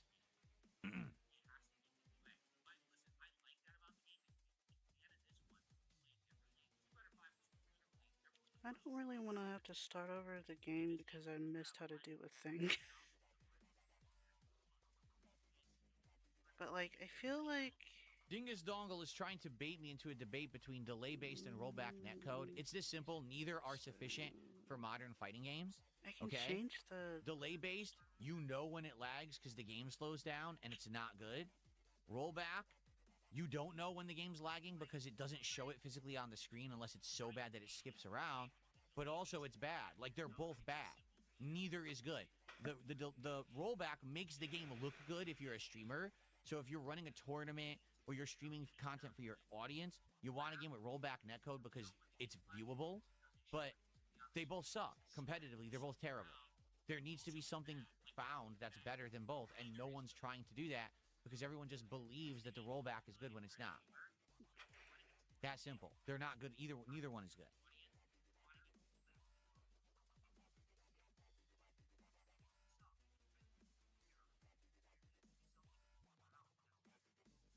Yes, that's right.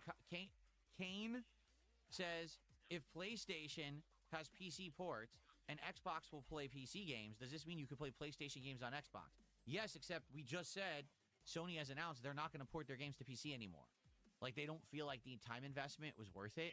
And they cited Spider-Man 2. Though, they said Spider-Man 2 sold... Point, so maybe I'll try that.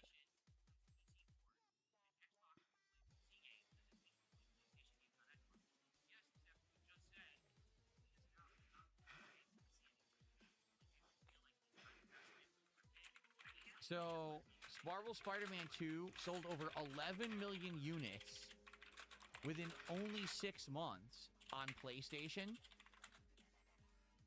Overall total life sales, 16 million. Only sold 700,000 copies on PC. So they spent all the time porting it to PC to not even sell a million units, but then to sell 16 million exclusively on PlayStation 5. So what Sony is saying is, it's not worth our time to port these anymore. We feel like keeping them exclusive to the PS5 console will sell more consoles for us, so we're just going to do that from now on. There you go.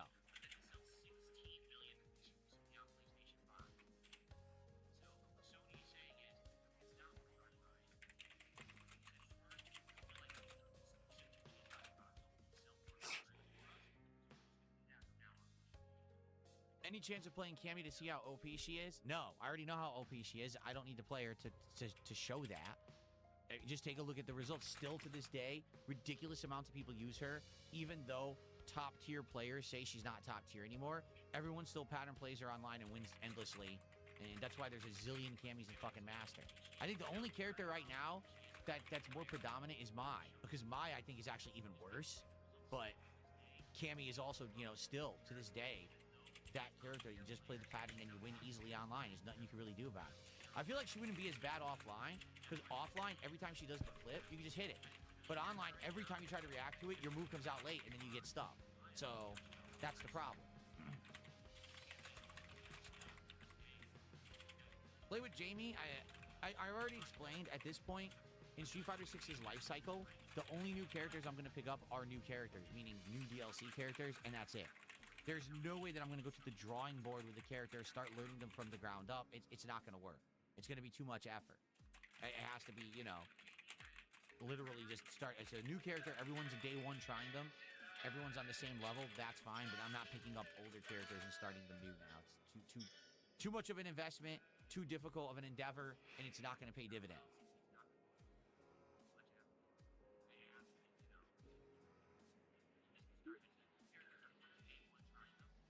Oh, sorry, that's so loud.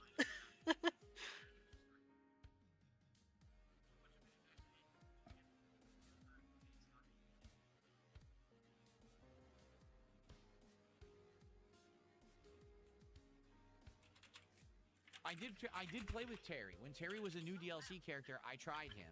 If you remember, when Terry first released, he wasn't so good. And I did try playing with him, and I was doing all right. But what happened was I got burnt out on the game and didn't want to play it anymore. So I literally stopped playing it for a while, and I went back when they released Mai, and then I stopped playing it again. They did buff Terry over time to make him better. So he is a better character now than he was when he was first released. But I'm not going to go back to him now.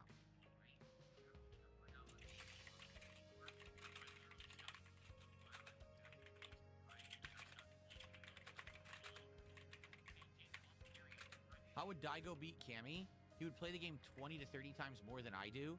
He would memorize her patterns and figure out ways around them to stop them. And or he would basically find the feasible ways to stop the moves that I can't stop because I don't study. Like, for example, is there a way to stop Cammy's flip? I'm sure there is. And each character, it's a different answer. So, for example, if you're using a character with a Dragon Punch, you Dragon Punch it. Okay? If you have a character who doesn't have that, you have to find a normal that'll stuff it. Maybe some characters, the answer is jump, right? I don't know. Every character is different. But I don't study the game. I don't play it enough to warrant me sitting there studying videos, learning detailed matchups. I did do that when the game first released. Okay? I did. The first 6 to 8 months, I was studying videos. I was watching top players play, and I was absorbing knowledge every single time that I played Street Fighter. I was trying to get better at the game. But now I play it, what, once a week, if that? I'm not going to sit here studying videos and shit. I'm just going to play. And what I found is it's just sad. There's no universal answer for her stuff. Most of the stuff Cammy does is completely safe unless you're going to burn meter to do an invincible move through it, or you're going to use a super. Neither of which is a viable answer because you don't always have them. So you have to find something to do that's safer than that, right? In a lot of the cases, like Dalzim, Honda, they just have to sit there blocking endlessly. They don't have an answer. Honda's the worst. If his reversal is headbutt, his headbutt gets thrown. So the flip grabs it and just walk up throw stops it. So he actually has no reversal that will go through some of Cammy's best options for when she's doing her patterns. So that's what I mean. Is there an answer to it? I'm sure there is. But I don't study the fucking game enough to know the answer. The problem with Cammy is that even when you're doing the pattern and the pattern fails, like let's say, for example, she does the flip and I neutral jump. Now she lands, and as I'm landing, if I press any button, she hits me. Why? Why is it safe? When she does this move that completely misses, there's no recovery. She hits you right after, and it leads to a combo. It doesn't make any sense. In Street Fighter or any fighting game, there's supposed to be what's called a risk-reward factor. The risk is just that, the inherent risk involved in trying to attack the opponent. If the opponent gets hit, then there's a reward, right? And the reward could be giant damage or leading to you dominating the round or just keeping the pressure on, okay? But the risk should also be, well, if it doesn't work, if it doesn't hit like it's supposed to, if it's not timed correctly, then there's some kind of a punishment for it. You screwed up. You guessed wrong. You timed it wrong. That's the risk. With Cammy, there's no fucking risk. Everything she does is safe. The flip immediately recovers, and then she can do something else. She walks forward and mashes any button. If it whiffs, it doesn't matter. She immediately recovers. It can do something else. She has safe, meaty moves, so if you get knocked down, here's a safe punch that you can't stop. You have to block it. Unless you're going to burn a meter, which you don't want to do, you got to block it, because it's safe. And if you press any button, you get hit, it leads to a giant combo. If it doesn't hit, she still keeps attacking, and it leads to pressure to the corner where she wants you. This is the problem. It's literally endless rewards for playing a simple pattern, which shouldn't be in a fighting game. There should always be a risk associated with getting the reward, hence the term risk-reward.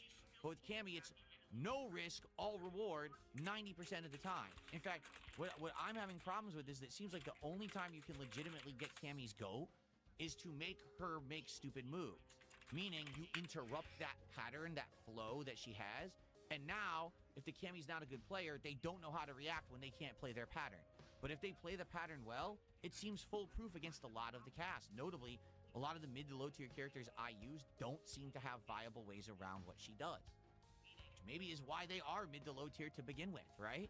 If they don't truly have a reversal or a way out, then that's probably why they're ranked so low. And that's why the characters aren't very good. You know? So, hey, listen, could I right now look up how to beat Cammy with E Honda and study a bunch of videos and watch pro players play? Yes. Do I really want to do that? No, I don't. I don't care enough. It's one fucking match where she's going to beat me. I say, okay, fuck this, and I quit out and I go play somebody else that's fun again. You know? I just don't care enough to be studying this game like it's some kind of a, you know, a big subject to study and get a doctorate in and write fucking giant research papers on and shit. I'm not going to play this in a tournament. I don't care enough. You know? If I was going to play this at a competitive level and play in tournaments, I would study. I don't know. I'd be online right now, studying the videos, watching the top players, analyzing. I would do that. And I did that early on. That's why I was so good at the game early on, and I learned so much at a short period of time. I absorbed so much knowledge within like 6 months, and I got, like 5-6 characters to master? That's why. But then after that, I just stopped caring. I didn't want to play it as much. I wasn't doing as well on my streams, and I was like, well, I'm not going to put that effort in there then, right? Let's try easy. Oh, excuse me. And maybe the next time I go into town, I'll do some more stuff to level up stuff.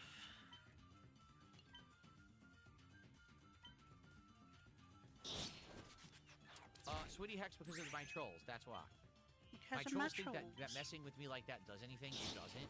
But when it happens, I ignore it and I don't bring it up because you're giving them the attention that they did it for. So just don't bring it up and we're good. No worries. No, I'm gonna cut all these guys down in front of me.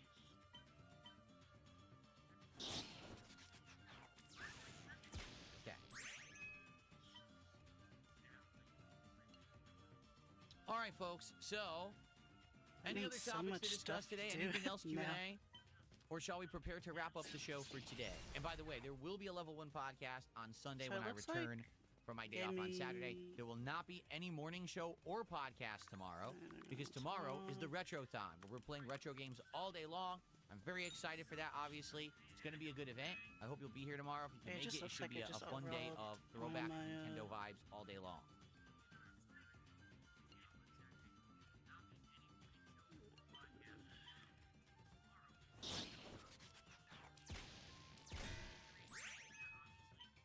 No, we didn't lock in DSP tries it, but at least we got some ideas, right? So you got Buffalo Wild Wings, you got Nothing Bundt Cakes. We still have the Applebee's, we still have the Papa John's, and there was the other one too. So we'll keep thinking about it, and we'll determine by like Sunday morning we'll figure it out. All right, but we didn't lock it in, but at least we got some good ideas.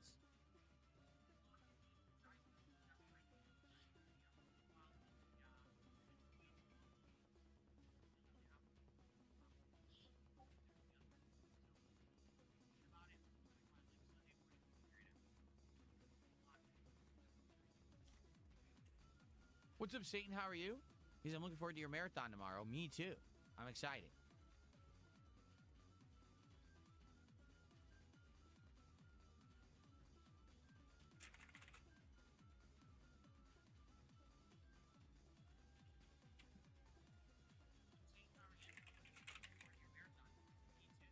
No, I've already said I'm not playing any of new characters in Street Fighter unless they're new DLC releases. I'm not going to spend the time to try to learn a character, no. I forgot all about Dragon's Dogma 2. Oh my god.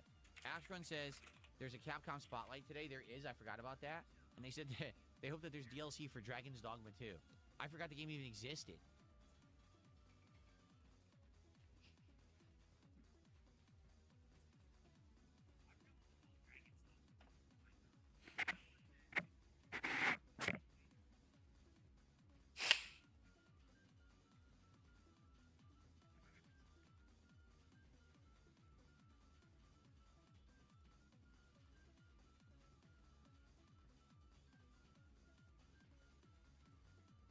Am I nervous about tomorrow? About the Retro Marathon? No. Why would I be nervous? I'm excited to play old games. These are the games I grew up with playing, and they're really fun. Why would I be nervous about that?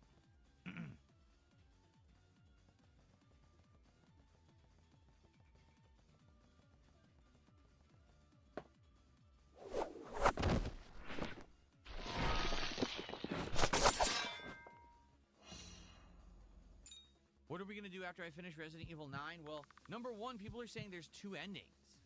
And I don't know how to get them. I would like to see both. So if maybe we could get one ending and then I reload and people tell me the criteria to get the other ending, I'd like to see both endings if possible. And then after that, depends on how much time we have left, because I don't know how much time we're going to have left.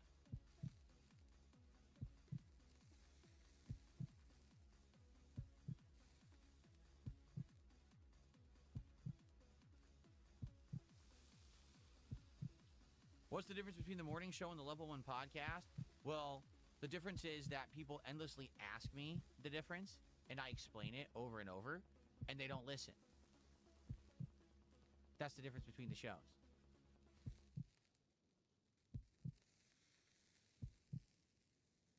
I played Power Stone in arcades. It was actually an arcade game before it was on Dreamcast, and it was pretty fun. Would it be? Darkside Dabbing says it might be too tough to do both endings. One ending's a bad ending, one's the better ending. So how do you... Is it time-consuming to get both? Like, do you have to replay a long area in order to get both endings? How does it work?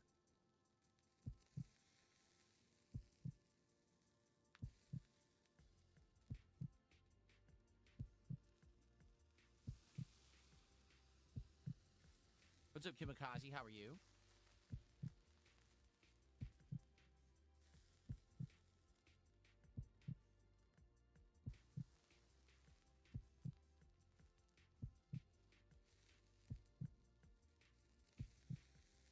No, just choose the bad ending first, then do the canon ending?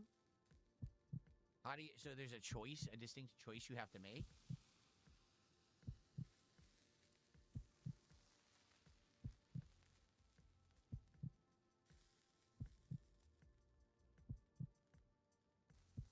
Well, I guess we'll have to see. I don't get it. I don't understand that, but... Alright. I guess we'll see live today. That's fine. We'll figure it out together.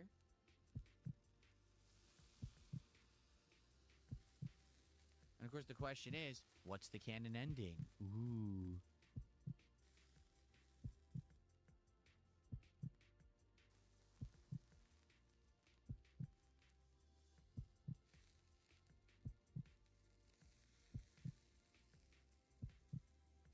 Okay. Alright, guys, so last minute stuff, or no, are we good? Any last minute stuff anyone wants to talk about? No. I shouted out all the contributions, correct? I didn't miss any. So are we good to go and get started?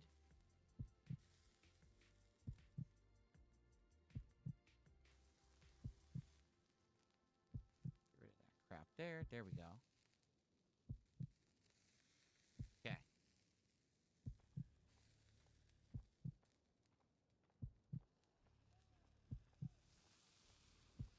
A new Firefly TV show after all this time? Oh my god. Sheesh, that's been a long wait. I never saw the original show, but I know it had this crazy, like, internet fan following, and then they ended up making a movie later, and then it's been dead forever. That's crazy if they're doing another one now. Okay.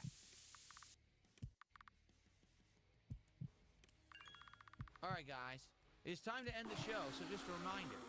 There's no podcast tomorrow because it is the Retro Marathon. I'll be back on Sunday. We'll get all caught up. We'll talk about how the marathon went. I'm sure we'll determine DSP tries it at that point. There's a lot going on Sunday morning when we come back, okay?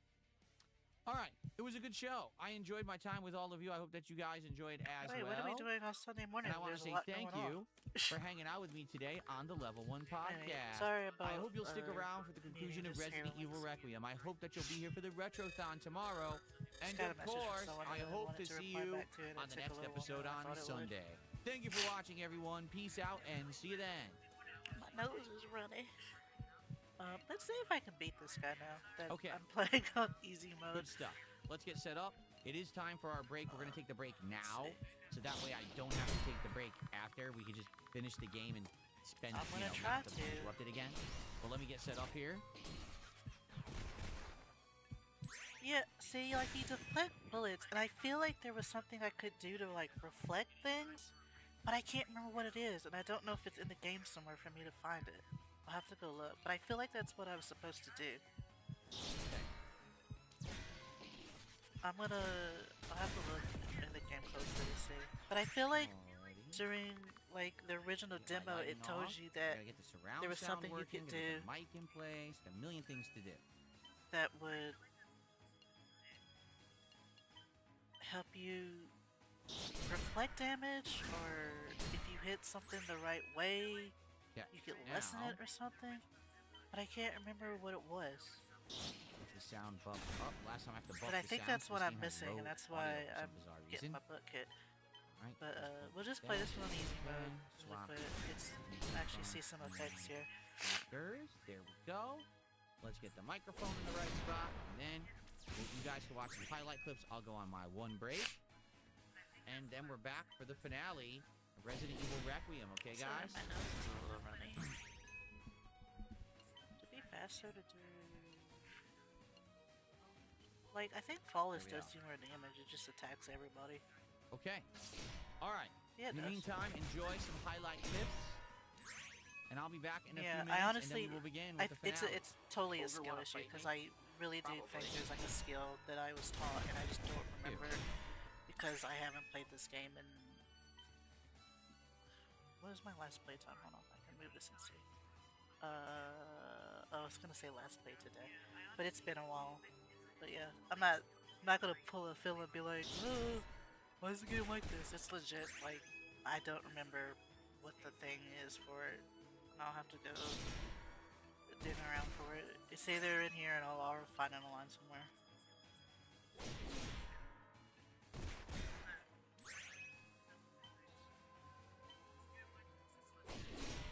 But, I'll beat this guy, then I'm gonna head out when he's done. Well, wait, what are we looking at? Oh, he went on break, right?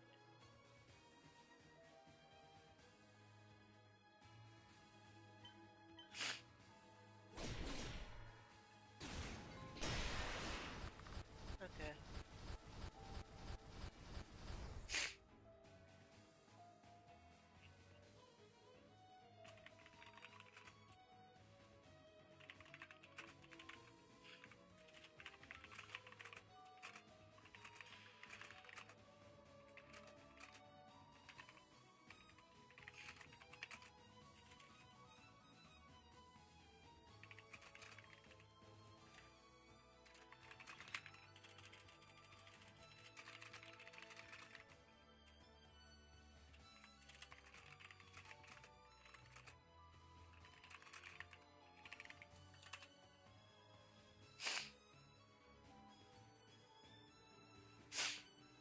Impressive.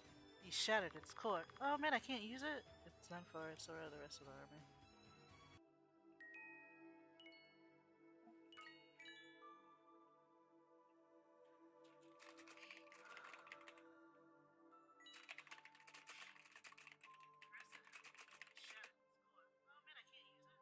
Oh, there it is.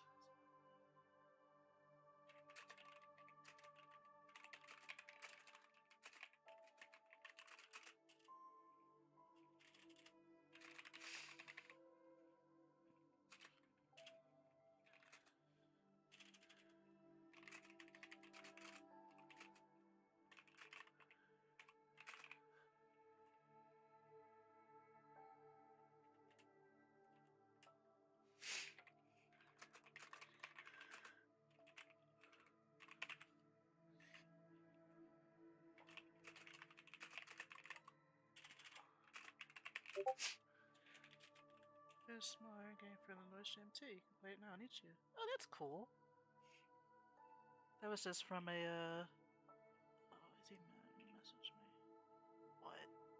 Okay, hold on.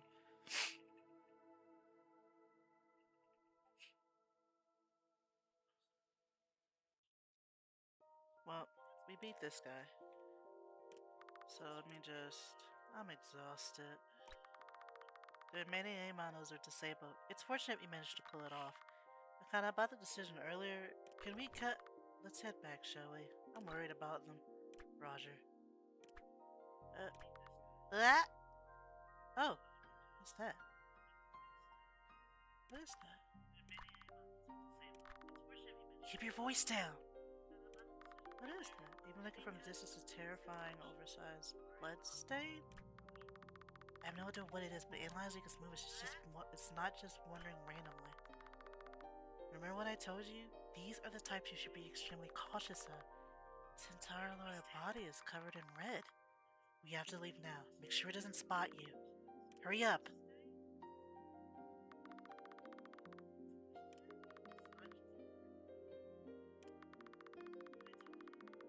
Julia's multiple fractures was already in a coma.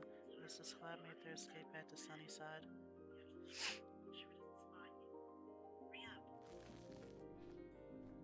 Oh, I'm back home.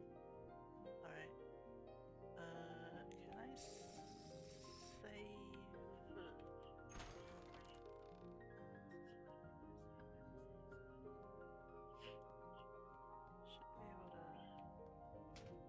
Oh, nothing in my mailbox. I think there's a save spot in here somewhere. Oh, I think I just save when I go to sleep. Sleep.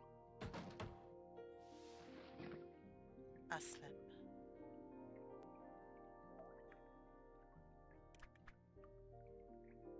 Numbers thinking. I can't sleep. Are you awake? Anything I can be of service? I can't sleep. I'm troubling you.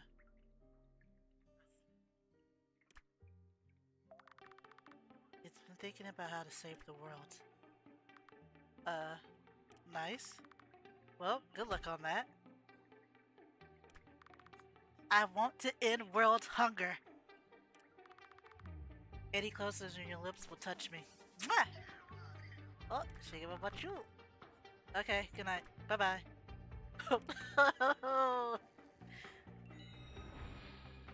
Max HP. See, there's just stuff you can just, like, do around that just ups your stats. So it might be just, I just hadn't done enough to up my stats. Like I said, I think, Connie, I need you to wake up so I can,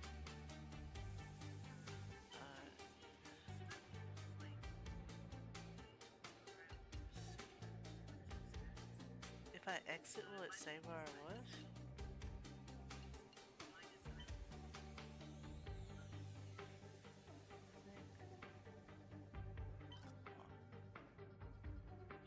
No, that didn't change anything. Well, why do you let me eat it? That's recovery. Okay, it says at the thing right down there, recovery. That was my fault. I am not. Alright.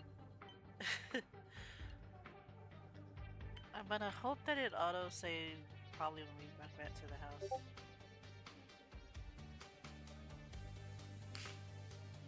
Exit.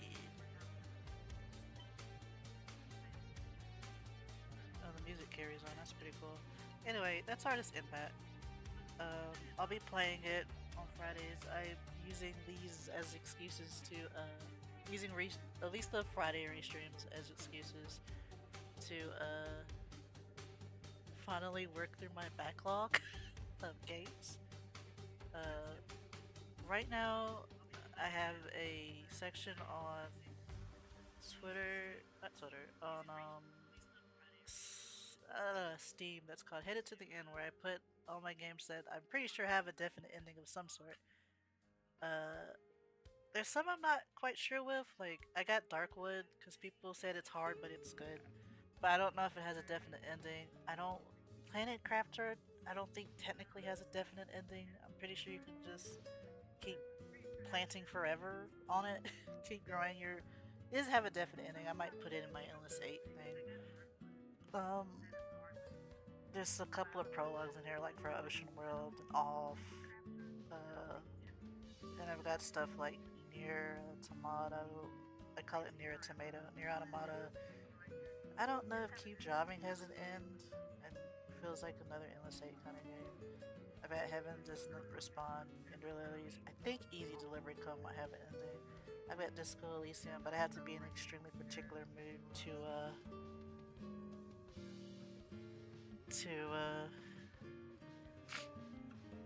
play it, so I don't know when I'm ever gonna finish it. It's a strange game and I have to be at a strange place to play it. Not a bad strange place, but a strange place nonetheless. I've got Tobar, which is like a watch the cameras kind of game. It's a little spooky though. I got some Digimon, so I couldn't decide what I wanted to play, so I'm like, I'll just start at the top. But I haven't played Artis Impact in a while, and that's probably why I couldn't fight the boss. I'll look into seeing what skills I missed, and if it just came down to me not being just strong enough in general. And we'll just go from there. But I figured, you know, it'd just be another. I figured it just cut into Phil me whining, um, just a little bit, so we wouldn't have to hurt ourselves listening to him. Saturday he's off, and that's the next time I'm gonna stream, and it's just gonna be an art stream, and I'll just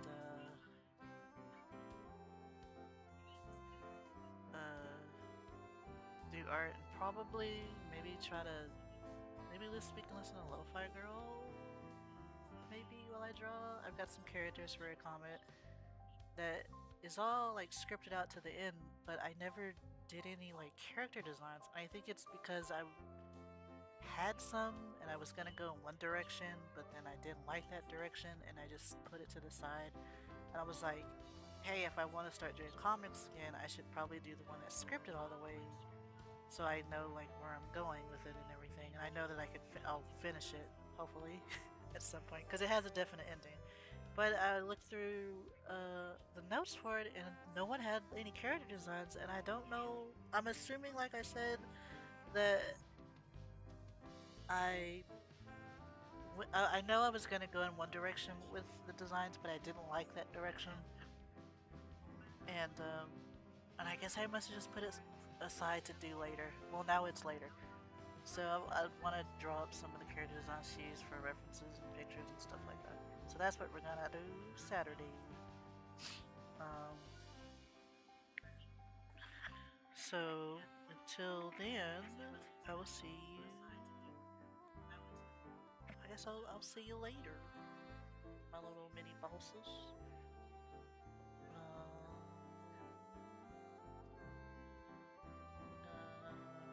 We're gonna mute everything, and I'll talk to you guys later.